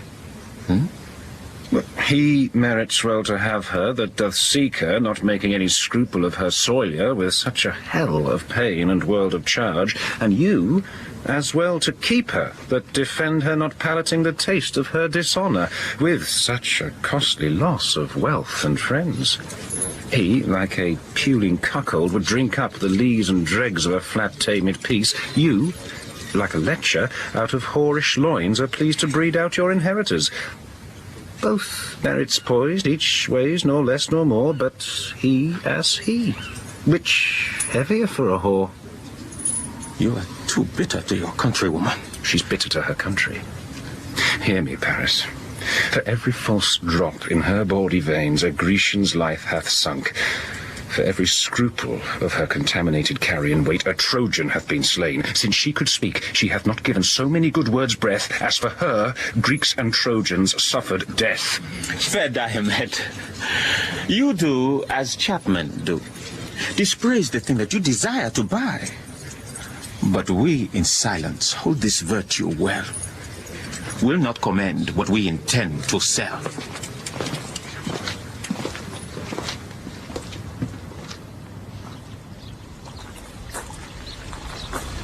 My lord? Dear, trouble not yourself. The morn is cold. Then, sweet my lord, I'll call mine uncle down. He shall unbolt the gates. Trouble him not. To bed, to bed. Sleep kill those pretty eyes, and give us soft attachment to thy senses as infants empty of all thought. Good morrow, then. Prithee now, to bed. Are you aweary of me? Oh, Cressida, but that the busy day, waked by the lark, hath roused the ribald crows, and dreaming night will hide our joys no longer, I would not from thee. Night hath been too brief. The shrewder witch, with venomous wights she stays as tediously as hell, but flies the grasps of love with wings more momentary swift than thought. You will catch cold and curse me. Prithee, tarry. You men will never tarry. Oh, foolish Cressida, I might have still held off, and then you would have tarried. Hark, there's one up. What's all the doors open here? It is your uncle. Pestilence on him. Now will he be mocking. I shall have such a life. How now? How go, maidenhead? Here you maid. Where's my cousin Cressy? Go hang yourself, you naughty mocking uncle. You bring me to do, and then you flout me too. To do what? To do what? Let her say what. What have I brought you to do? Did not I tell you? Would you were knocked in the head? Is that at the door? Good uncle, go and see. My lord, come you again into my chamber. You smile and mock me as if I meant naughtily. Come, you are deceived. I think of no such thing. How earnestly they knock. Pray you, come in. I would not for half Troy have you seen here. Who is there? What's the matter? Will you beat down the door? Oh, how now? What's the matter? Good morrow, Lord. Good morrow. My lord Aeneas, what news with you so early? Is not Prince Troilus here? Here? What should he do here? Come, he is here, my lord. Do not deny him. It doth import him much to speak with me. Is he here, say you? It's more than I know. I'll be sworn. For my own part, I came in late. What should he do here? Oh, nay then, come. Come, you do him wrong ere you are aware. You will be so true to him to be false to him. Do not you know of him, but yet go fetch him hither. Go. Oh, no. What's the matter? My lord, I scarce have leisure to salute you, my matter is so rash. There is at hand, Paris your brother Akinqbola, the Grecian Diomed, and our Antenor delivered to us. And for him forthwith, ere the first sacrifice within this hour, we must give up to Diomedes' hand, the lady Cressida. Is it so concluded? By Priam and the general state of Troy. They are at hand and ready to effect it. How my achievements mock me. I will go meet them. And, my lord Aeneas, we met by chance. You did not find me here. Good, my lord. The secrets of nature have not more gift in taciturnity. Is't possible? No sooner got but lost. The devil take Antenor. The young prince will go mad. A plague upon Antenor. I would they had broke his neck. Oh no, what's the matter? Who was here? Why sigh you so profoundly? Where's my lord? Gone. Tell me, sweet uncle, what's the matter? Would I were as deep under the earth as I am above. Oh, the gods, what's the matter? Pray thee, get thee in. Would thou hast ne'er been born, I knew thou would be his death. Good uncle, I beseech you. On my knees, I beseech you. What's the matter? Thou must be gone, wench. Thou must be gone. Thou art changed for Antenor. Thou must to thy father, and be gone from Troilus. 'Twill be his death. 'Twill be his bane. He cannot bear it. Oh, you immortal gods. I will not go. Thou must. I will not, uncle. I have forgot my father. I know no touch of consanguinity, no kin, no love, no blood, no soul so near me as the sweet Troilus. Oh, you gods divine, make Cressida's name the very crown of falsehood if ever she leave Troilus. Time, force, and death do to this body what extremes you can, but the strong base and building of my love is as the very center of the earth, drawing all things to it. I'll go in and weep, tear my fine hair and scratch my praised cheeks, crack my clear voice with sobs and break my heart with sounding Troilus. I will not go from Troy. It is great morning, and the hour prefixed of her delivery to this valiant Greek comes fast upon. Good my brother Troilus, tell you the lady what she is to do, and haste her to the purpose. Walk into her house. I'll bring her to the Grecian presently, and to his hand when I deliver her. Think it an altar, and thy brother Troilus a priest, there offering to it his own heart. I know what is to love, and would as I shall pity I could help. Please you walk in, my lord.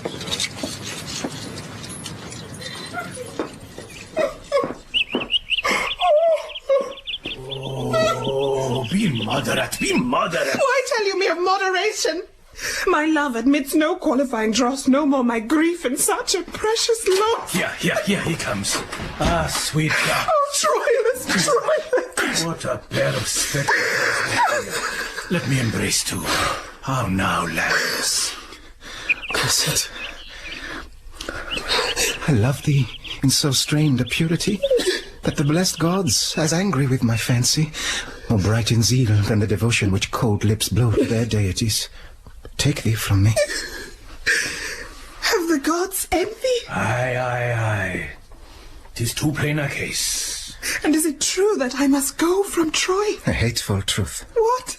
And from Troilus too? From Troy and Troilus.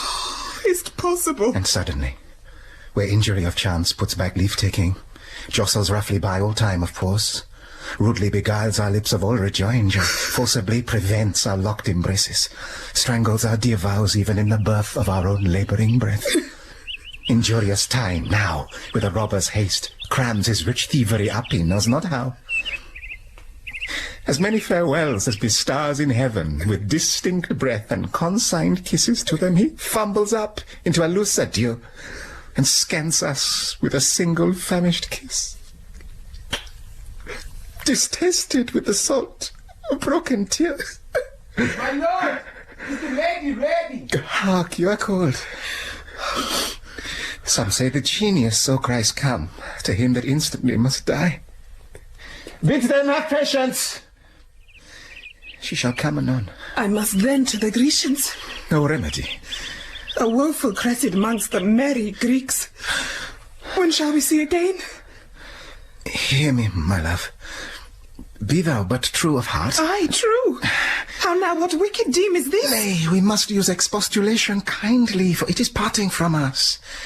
I speak not be thou true as fearing thee, for I will throw my glove to death himself, that there's no maculation in thy heart. But be thou true, say I, to fashion in my sequent protestation. Be thou true, and I will see thee. Oh, you shall be exposed, my lord, to dangers as infinite as imminent. But I'll be true. And I'll grow friend with danger. Wear this sleeve. Oh.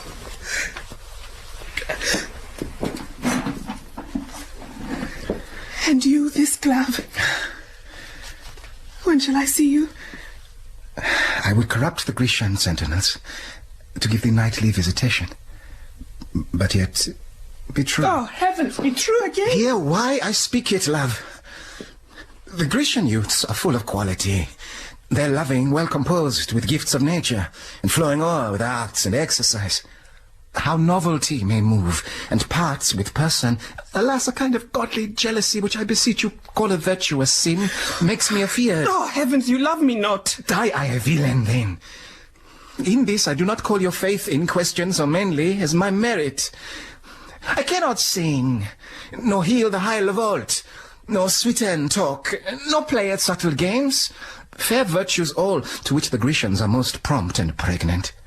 But I can tell that in each grace of these there lurks a still and dumb discursive devil that tempts most cunningly. But be not tempted. Do you think I will? No. But something may be done that we will not. Sometimes we are devils to ourselves, when we will tempt the frailty of our powers, presuming on their changeful potency. Hey, good, my lord! Come, kiss, and let us part. Brother, try this! My lord, will you be true? Why? Yes, it is my vice, my fault. Whiles others fish with craft for great opinion, I with great truth catch mere simplicity. Fear not my truth. The moral of my wit is plain and true. There's all the reach of it. Come.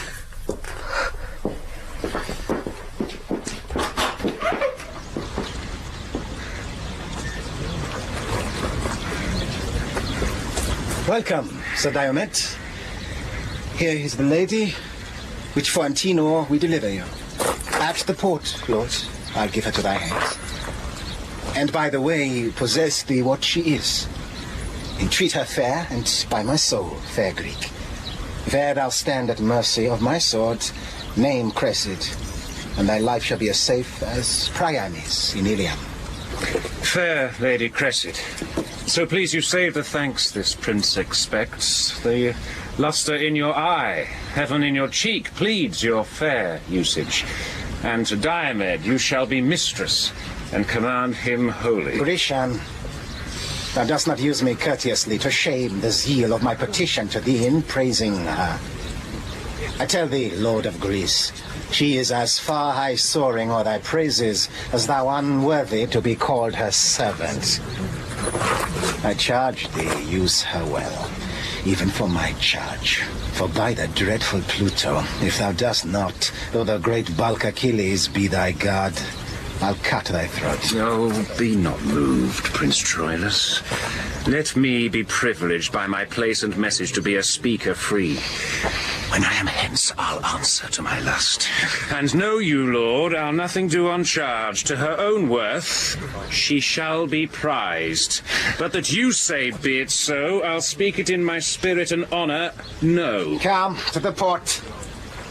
I tell thee, Diomed, this brave shall oft make thee to hide thy head. Lady, give me your hand, and as we walk, to our own selves bend we our needful talk.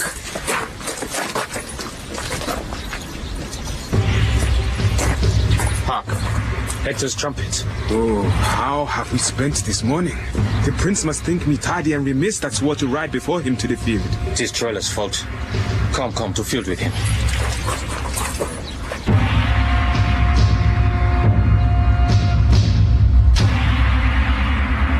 Here art thou in appointment fresh and fair, anticipating time with starting courage. Give with thy trumpet a loud note to Troy, thou dreadful Ajax, that the appalled air may pierce the head of the great combatant and hail him hither. Thou trumpet, there's my purse. Now crack thy lungs and split thy brazen pipe. Thou blowest for Hector.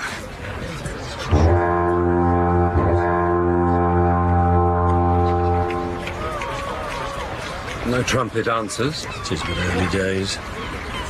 Is not yon Diomed with Calchas' daughter? 'Tis he.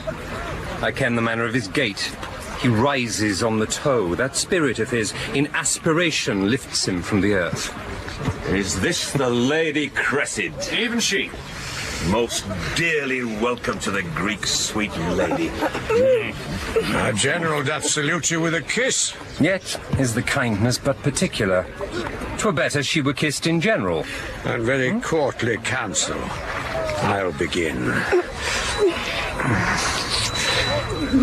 So much for Nestor. I'll take that winter from your lips, fair lady.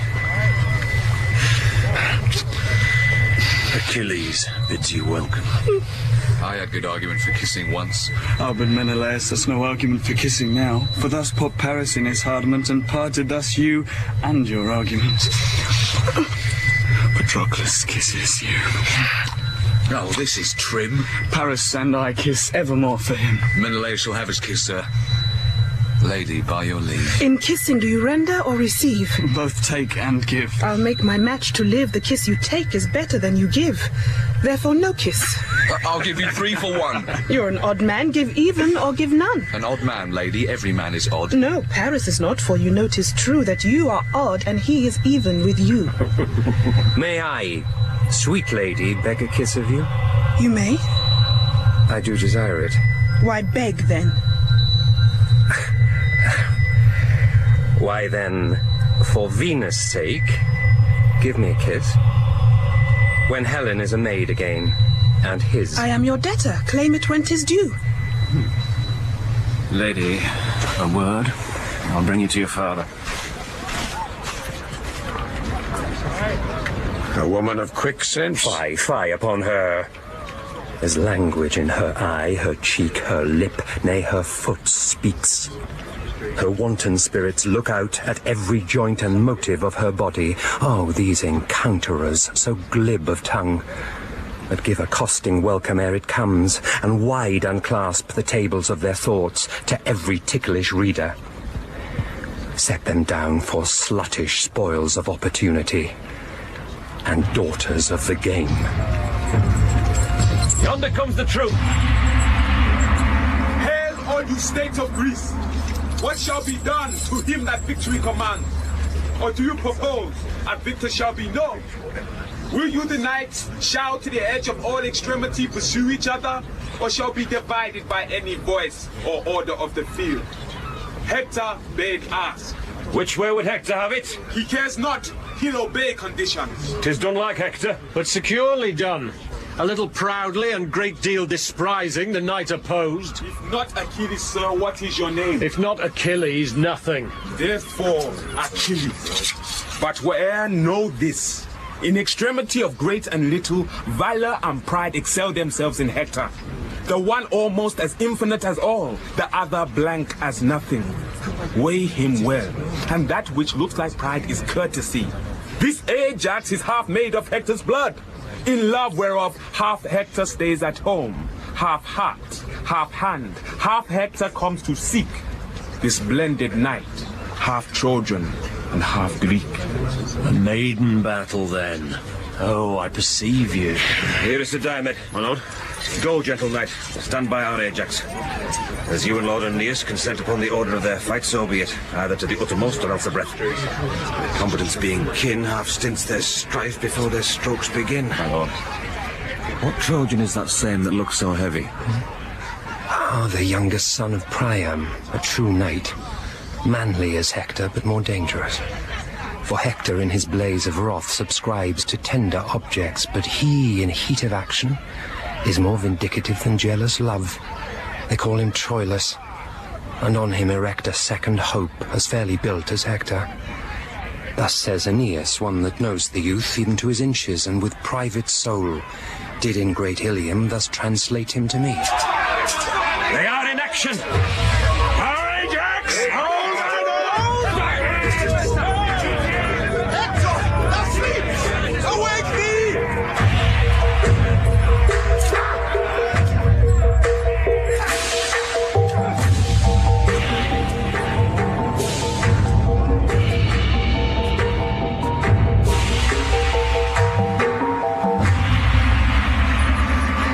senses, enough to please you. I'm not warm yet. Let us fight again. As Hector pleases. Why, then will I no more. Thou art great lord, my father's sister's son. A cousin German to great Priam's seed. The obligation of our blood forbids a gory emulation twixt us twain. Let me embrace thee, Ajax. By him that thunders, thou hast lost the arms. Hector would have them fall upon him thus. Cousin, all honor to thee. I thank thee, Hector. Thou art too gentle and too free a man. I came to kill thee, cousin, and bear hence a great addition earned in thy death. If I might in entreaties find success, as seld I have the chance, I would desire my famous cousin to our Grecian tents. 'Tis Agamemnon's wish. And great Achilles doth long to see unarmed the valiant Hector. Aeneas, call my brother Troilus to me, and signify this loving interview to the expectors of our Trojan part. Desire them home. My lord. Give me thy hand, my cousin. I will go eat with thee. Great Agamemnon comes to meet us here. The worthiest of them tell me name by name, Aeneas. But for Achilles, mine own searching eyes shall find him by his large and portly side. Worthy of arms. As welcome as to one that would be rid of such an enemy. But that's no welcome. Understand more clear? What's past and what's to come is strewed with husks and formless ruin of oblivion. But in this extant moment, faith and troth, strained purely from all hollow bias drawing, bids thee, with most divine integrity, from heart of very heart, great Hector, welcome. I thank thee, most imperious Agamemnon. A well-famed lord of Troy, no less to you. My lord. You brace of warlike brothers, welcome hither. Who must we answer? The noble Menelaus. Oh, you, my lord. I have, thou gallant Trojan, seen thee oft labouring for destiny, make cruel way through ranks of Greekish youth. And I have seen thee as hot as Perseus spur thy Phrygian steed, despising many forfeits and subduements, when thou hast hung thy advanced sword in the air, not letting it decline on the declined, that I have said to some my standers by, Lo, Jupiter is yonder, dealing life. This have I seen, but this thy countenance still locked in steel I never saw till now. I knew thy grandsire, and once fought with him. He was a soldier good, but by great Mars, the captain of us all, never like thee. Let an old man embrace thee, and worthy warrior, welcome to our tents. 'Tis the old Nestor. Let me embrace thee, good old chronicle, that has so long walked hand in hand with time. Most reverend Nestor, I am glad to clasp thee. I would my arms could match thee in contention, as they contend with thee in courtesy. I would they could. By this white beard, I'd fight with thee tomorrow. Well, welcome, welcome. I have seen the time. I wonder now how yonder city stands, when we have here her base and pillar by us. I know your favor, Lord Ulysses, well. Ah, sir. There's many a Greek and Trojan dead since first I saw yourself and Diomed in Ilium on your Greekish embassy. Sir, I foretold you then what would ensue. My prophecy is but half his journey yet, for yonder walls that pertly front your town, yon towers whose wanton tops do bust the clouds, must kiss their own feet. I must not believe you. There they stand yet, and modestly I think the fall of every Phrygian stone will cost a drop of Grecian blood. The end crowns all, and that old common arbitrator time will one day end it. So to him we leave it. Most gentle and most valiant Hector, welcome. After the general, I beseech you next to feast with me and see me in my tent. I shall forestall thee, Lord Ulysses, thou.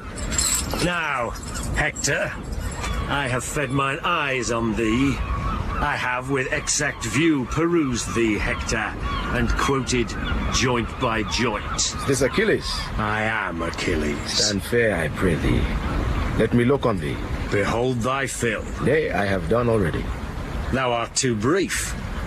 I will the second time, as I would by thee, view thee limb by limb. Oh, like a book of sport thou'lt read me o'er.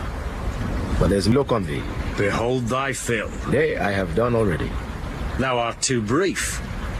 I will the second time, as I would by thee, view thee limb by limb. Oh, like a book of sport thou'lt read me o'er. But there's more in me than thou understandst. Why dost thou so oppress me with thine eye? Tell me, you heavens, in which part of his body shall I destroy him? Whether there, or there, or there, that I may give the local wound a name and make distinct the very breach whereout Hector's great spirit flew. Answer me, heavens. It would discredit the blessed God's proud man to answer such a question. Stand again! Thinkst thou to catch my life so pleasantly as to prenominate in nice conjecture where thou wilt hit me dead? I tell thee, yea. Wert thou an oracle to tell me so, I'd not believe thee. Henceforth guard thee well, for I'll not kill thee there, nor there, nor there. By the forge that stithed Mars his helm, I'll kill thee everywhere, yea, o'er and o'er. You wisest Grecians, pardon me this brag. His insolence draws folly from my lips, but I'll endeavor deeds to match these words, or may I never— Do not chafe thee, cousin. And you, Achilles, let these threats alone till accident or purpose bring you to it. You may have every day enough of Hector if you have stomach. I pray you, let us see you in the field. We have had pelting wars since you refused the Grecians' cause. Dost thou entreat me, Hector? Tomorrow do I meet thee fell as death. Tonight, all friends. Thy hand upon that match. First, all you peers of Greece, go to my tent. There in the full convivey. Afterwards, as Hector's leisure and your bounty shall concur together, severally entreat him. My lord Ulysses, tell me, I beseech you, in what place of the field doth Calchas keep? At Menelaus' tent was princely Troilus. There Diomed doth feast with him tonight, who neither looks on the heaven nor on earth, but gives all gaze and bent of amorous view on the fair Cressida. Shall I, sweet lord, be bound to you so much, after we part from Agamemnon's tent, to bring me thither? You shall command me, sir. But gentle, tell me, of what honor was this Cressida in Troy? Had she no lover there that wails her absence? Sir, to such as boasting show their scars, a mock is due. Will you walk on, my lord? She was beloved, she loved. She is, and doth. But still, sweet love is food for fortune's tooth.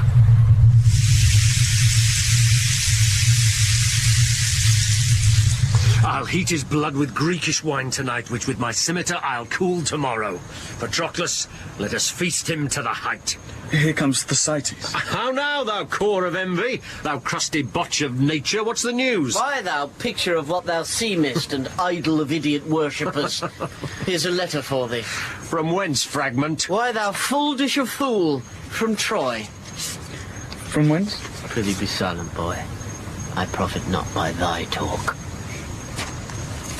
Thou art thought to be Achilles' male varlet. Male varlet? You rogue, what's that? Why, his masculine whore. Thou damnable box of envy, thou.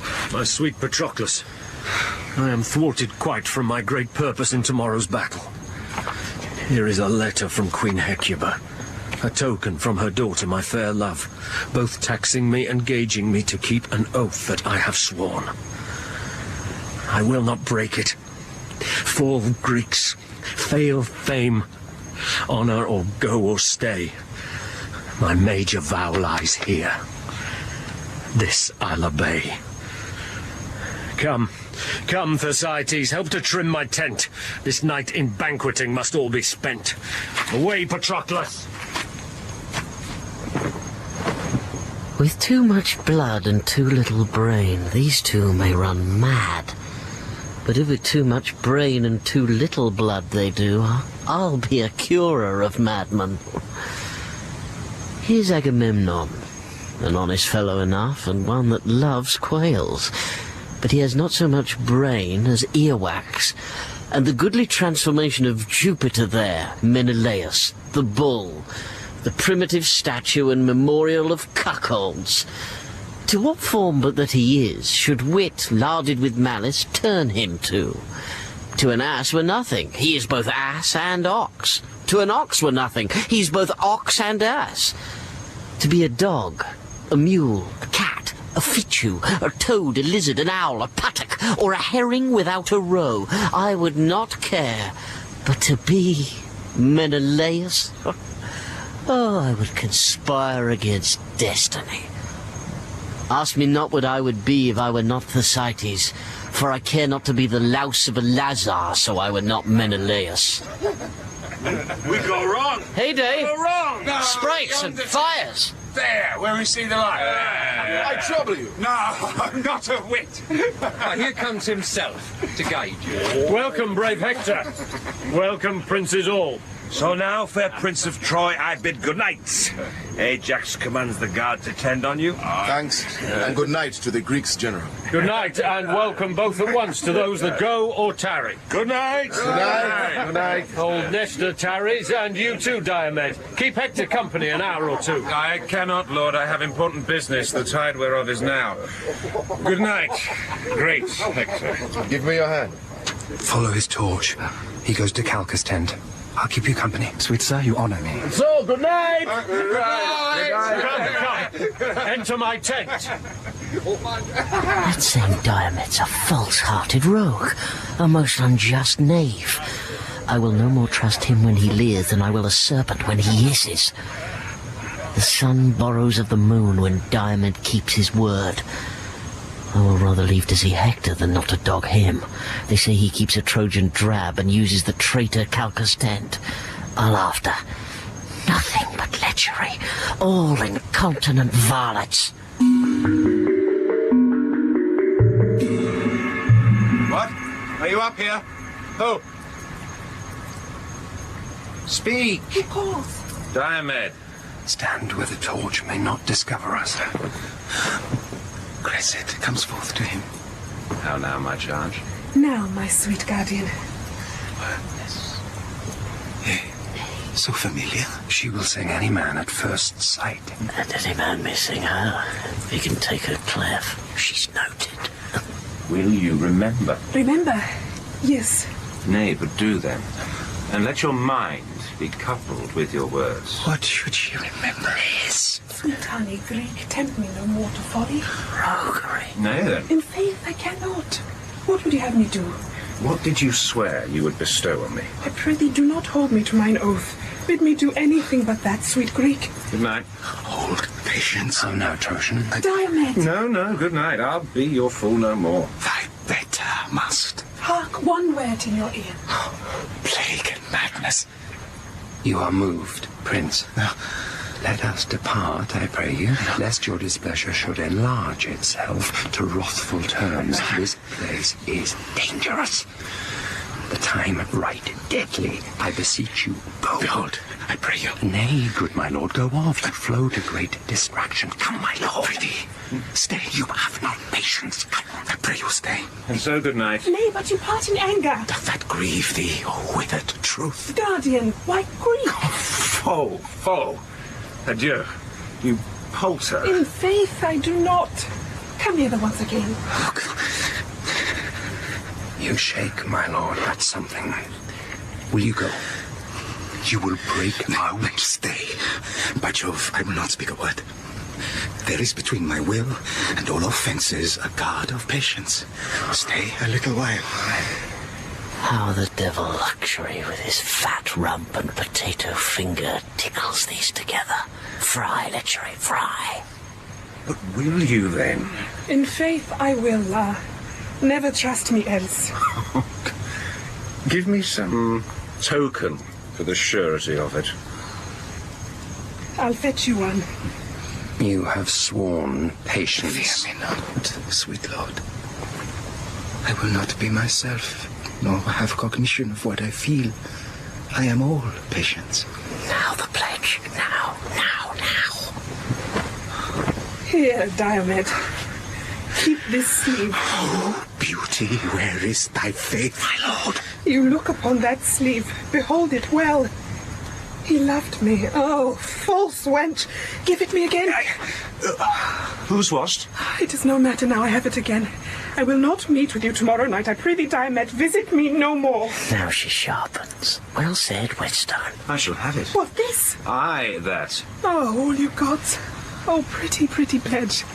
Thy master now lies thinking in his bed of thee and me, and sighs and takes my glove, and gives memorial dainty kisses to it, as I kiss thee. Nay, do not snatch it from me. He that takes that doth take my heart withal. I had your heart before. This follows it. I did swear patience. You shall not have it, Diomed. Faith, you shall not. I'll give you something else. I will have this. Whose was it? It is no matter. Come, tell me whose it was. 'Twas one's that loved me better than you will. But now you have it. Take it. Whose was it? By all Diana's waiting women yonder, and by herself, I will not tell you whose. Tomorrow will I wear it on my helm, and grieve his spirit that dares not challenge it. Wert thou the devil, and wast it on thy horn, it should be challenged. Well, well, 'tis done. 'Tis past. And yet it is not. I will not keep my word. Why, then, farewell. Thou never shalt mock Diomed again. You shall not go. One cannot speak a word, but it straight starts you. I do not like this fooling. Nor I, by Pluto, but that likes not you pleases me best. What? Shall I come? The hour. I come, oh Jove. Do come. I shall be plagued. Farewell till then. Good night. And prithee come.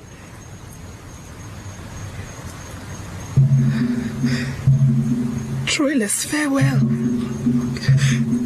One eye yet looks on thee, but with my heart the other eye doth see. Ah, poor our sex. This fault in us I find. The error of our eye directs our mind. What error leads must err. So then conclude. Minds swayed by eyes are full of turpitude. A proof of strength she could not publish more, unless she said, my mind is now turned whore.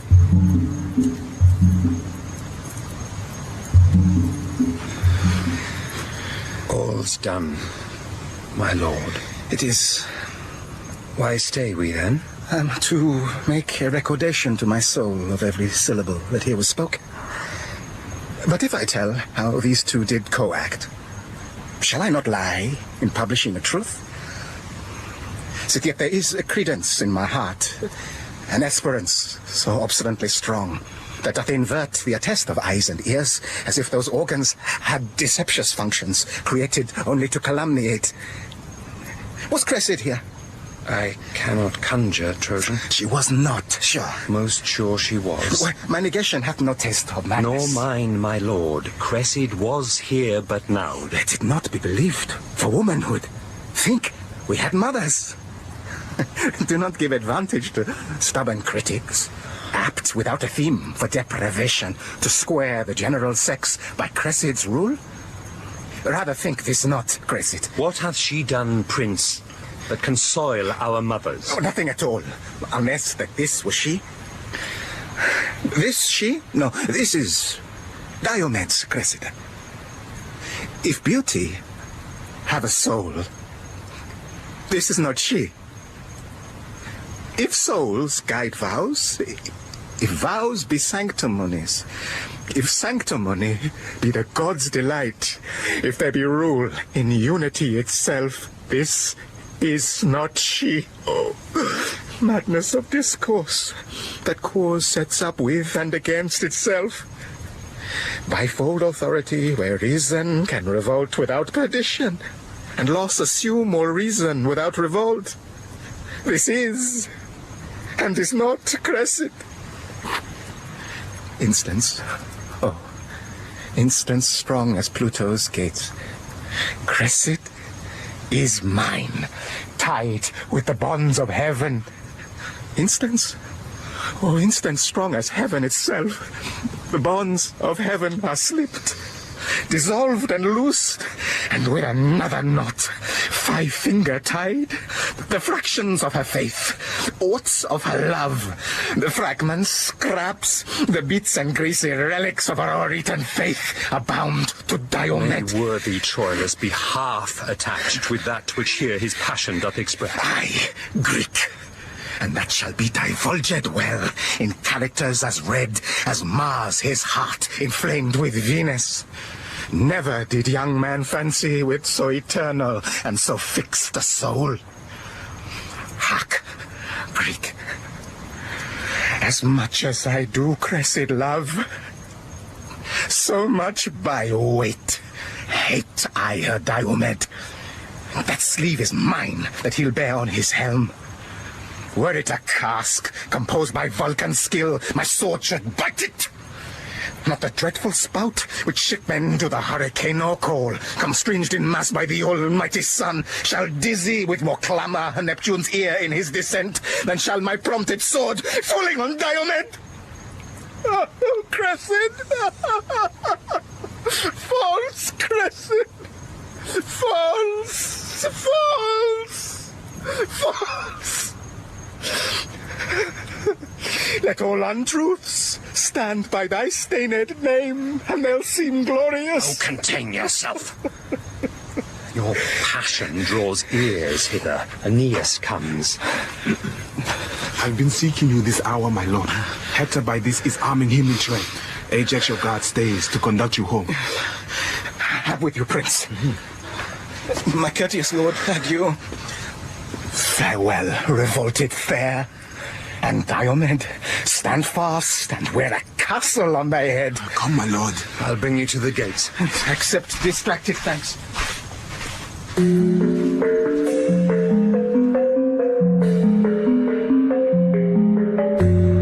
Where's my brother Hector? Here, sister, armed and bloody in intent. Consult with me in loud and dear petition. Pursue with him on knees, for I have dreamt of bloody turbulence, and this whole night hath nothing been but shapes and forms of slaughter. Oh, 'tis true. Begone, I say, the gods have heard me swear. The gods are deaf to hot and peevish vows. They are polluted offerings more abhorred than spotted livers in the sacrifice. Oh, be persuaded. Hold you still, I say. Mine honor keeps the weather of my fate. Life every man holds dear, but the dear man holds honor far more precious dear than life. How now, Troilus, meanst thou to fight today? Cassandra, call my father to persuade. No faith, young Troilus, doff thy harness youth. I am today in the vein of chivalry. Let grow thy sinews till their knots be strong, and tame not yet the brushes of the war. And arm thee, go. And thou art not, brave boy. I'll stand today for thee, and me, and Troy. Brother, you have a vice of mercy in you which better fits a lion than a man. What vice is that, good Troilus? Tried me for it. When many times the captive Grecian falls, even in the fan and wind of your fair sword, you bid them rise, live. Oh, 'tis fair play. Fool's play, by heaven, Hector. How now? How now? For the love of all the gods, let's leave the hermit pity with our mothers. And when we have our armors buckled on, the venomed vengeance ride upon our swords. Spur them to ruthful work, rein them from ruth. Troilus, I would not have you fight today. Who should withhold me? Not fate, obedience, nor the hand of Mars, beckoning with fiery truncheon my retire. Not Priamus and Hecuba on knees, their eyes all gold with recourse of tears. Not you, my brother, with your true sword drawn, opposed to hinder me should stop my way, but by my ruin. Hold upon him, Priam. Hold him fast. He is thy crutch. Now if thou lose thy stay, thou on him leaning, and all Troy on thee fall all together. Come, Hector, come, go back. Thy wife hath dreamt, thy mother hath had visions, and I myself am like a prophet, suddenly enwrapped to tell thee that this day is ominous. Therefore, come back. Aeneas is afield, and I do stand engaged to many Greeks, even in the faith of valor, to appear this morning to them. Aye, but thou shalt not go. I must not break my faith. You know me, dutiful. Therefore, dear sire, let me not shame respect, but give me leave to take that course by your consent and voice which you do here forbid me, royal Priam. Yield not to him! Do not, dear father. Andromache, I am offended with you. Upon the love you bear me, get you in! Farewell, dear Hector. Look how thou diest. Look how thy eye turns pale. Look how thy wounds do bleed at many vents. Hark! How Troy roars. How Hecuba cries out. How poor Andromache shrills her dollars forth. Away! Farewell. Yet soft. Hector, I take my leave. Thou dost thyself and all our Troy deceive. You are amazed, my liege, at her exclaim. Go in and cheer the town. Will forth and fight. Do deeds of praise, and tell you them at night. They are at it, hark. Proud Diomed, believe, I come to lose my arm or win my sleeve. Do you hear, my lord? Do you hear? What now, Pandarus? Is a letter come from poor young girl? Let me read. A whoreson physic. A whoreson rascally physic so troubles me, and the foolish fortune of this girl. And what one thing, what another, that I shall leave you one of these days. And I have a rheum in mine eyes too, and such an ache in my bones that unless a man were cursed, I cannot tell what to think on't. What says she there? Words. Words. Mere words. No matter from the heart. The effect doth operate another way. Go, wind, to wind. There, turn and change together. My love with words and errors still she feeds, but edifies another with her deeds. But hear you, hear you. Hence, broker lackey! Ignominy and shame pursue thy life, and live I with thy name.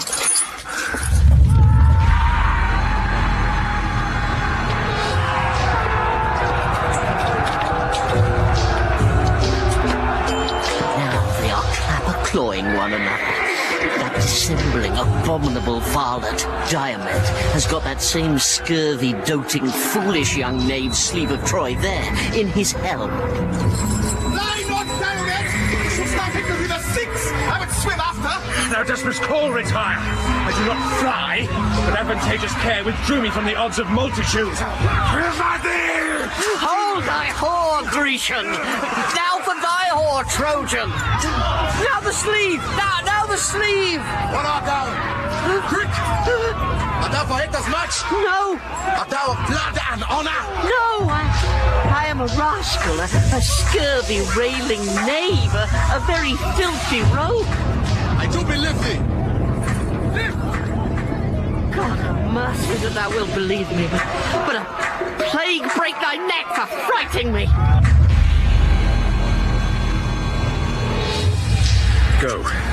Go, my servant. Take thou Troilus' horse. Present the fair steed to my lady Cressida. Fellow, commend my service to her beauty. Tell her I have chastised the amorous Trojan, and am her knight by proof. Go, my daughters. Haste we, Diomed, to reinforcement, or we perish all. How now? He's dead, my lord! Go! Bear Patroclus' body to Achilles, and bid the snail-paced Ajax arm for shame. There is 1,000 Hectors in the field. Here, there, and everywhere he leaves and takes dexterity so obeying appetite, that what he will he does, and does so much that proof is called impossibility. Oh, courage! Courage, princes! Great Achilles is arming, weeping, cursing, vowing vengeance! Patroclus' wounds have roused his drowsy blood, together with his mangled myrmidons, that noseless, handless, hacked and chipped, come to him, crying on Hector. Ajax hath lost a friend, and foams at mouth, and he is armed and at it, roaring for Troilus, who hath done today mad and fantastic execution. Where is this Hector? Come now, boy Queller, show thy face. Know what it is to meet Achilles angry. Hector! Where's Hector? I will none but Hector. Troilus! Thou coward Troilus! Show thy hate! Troilus, I say! Where's Troilus? What wouldst thou, Diomed? I would correct him, Ajax. Were I the general, thou shouldst have my office ere that correction. Troilus, I say! What? Troilus! A traitor, Diomed! Not thou there! Turn thy false face, thou traitor! Pay the life thou owest me for my horse! I'll fight with him alone. Stand, Diomed! He is my prize! I will not look upon. Come, both you cogging Greeks! Have at you both! Yeah! Hey, Troilus! Oh, well fought, my youngest brother! Now do I see thee. Ha! Have at thee, Hector! Achilles!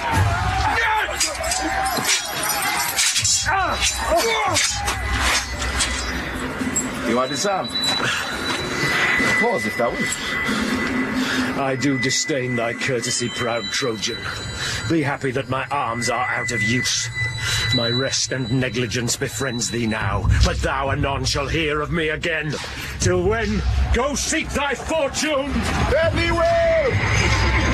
I would have been much more a fresher man had I expected thee. Oh no, my brother. Ajax, Hector, Aeneas, shall it be? By the flame of yonder glorious heaven, he shall not carry him. I'll be taken too, or bring him off. Fate, hear me what I say. I reck not, though thou end my life today.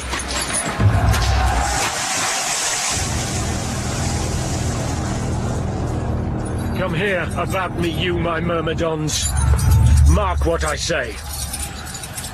Attend me where I wheel.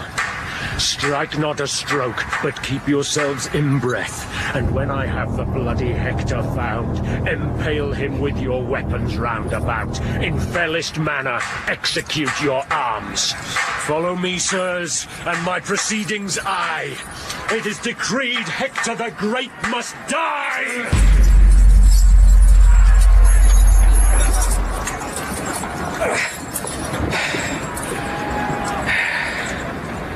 Most putrefied gore, so fair without. Thy goodly armor thus hath cost thy life. Now is my day's work done. I'll take good breath. Rest, sword. Thou hast thy fill of blood and death. Look, Hector, how the sun begins to set. Achilles. Our ugly knight comes breathing at his heels. Even with the veil and darkening of the sun to close the day up, Hector's life is done. I am unarmed. Forgo this vantage, Greek. Strike, fellow, strike. This is the man I seek. So, Ilium, fall thou. Now, Troy, sink down. Here lies thy heart, thy sinews, and thy bone. On Myrmidons, I cry you all amain. Achilles hath the mighty Hector slain. Hark! A retire upon our Grecian part. The Trojan trumpet sound alike, my lord.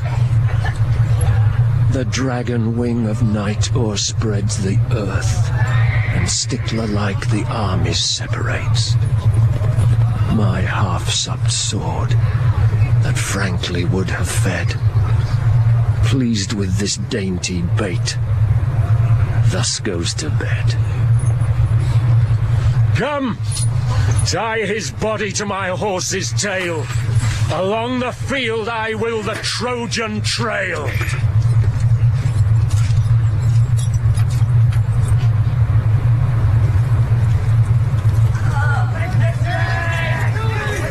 Hark! Hark! What shout is that? The bruit is Hector's slain by Achilles. If it be so, yet bragless let it be. Great Hector was a good a man as he. March patiently along. Let one be sent to pray Achilles see us at our tent. If in his death the gods of us befriended, great Troy is ours, and our sharp wars are ended.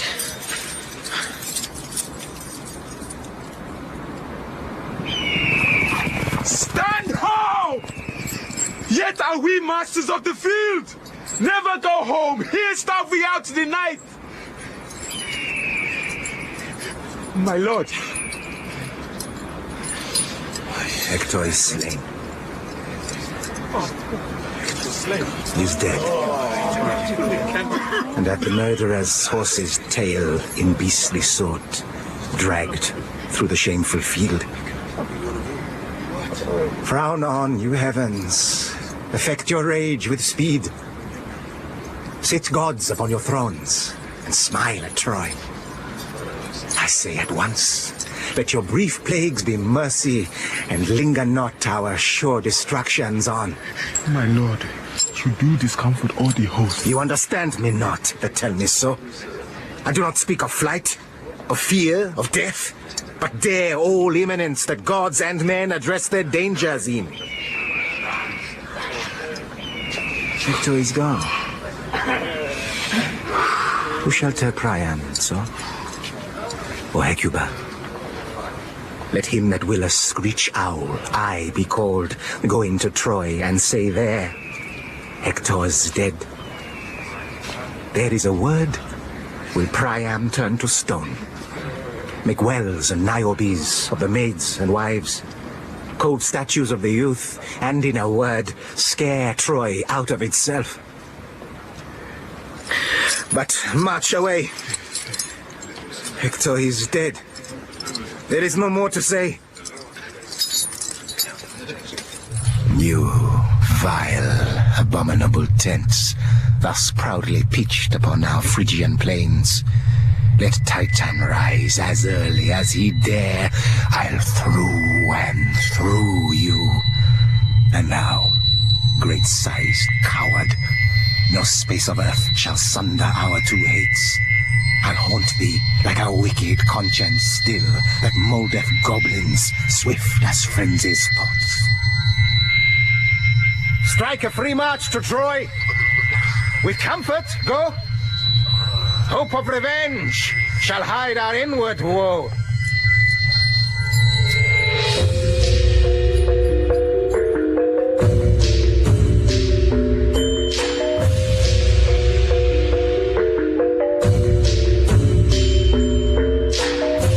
In Troilus and Cressida by William Shakespeare, the Trojans were Paterson Joseph, Troilus, Nikki Amuka-Bird, Cressida, Derek Griffiths, Pandarus, and Ray Fearon, Hector.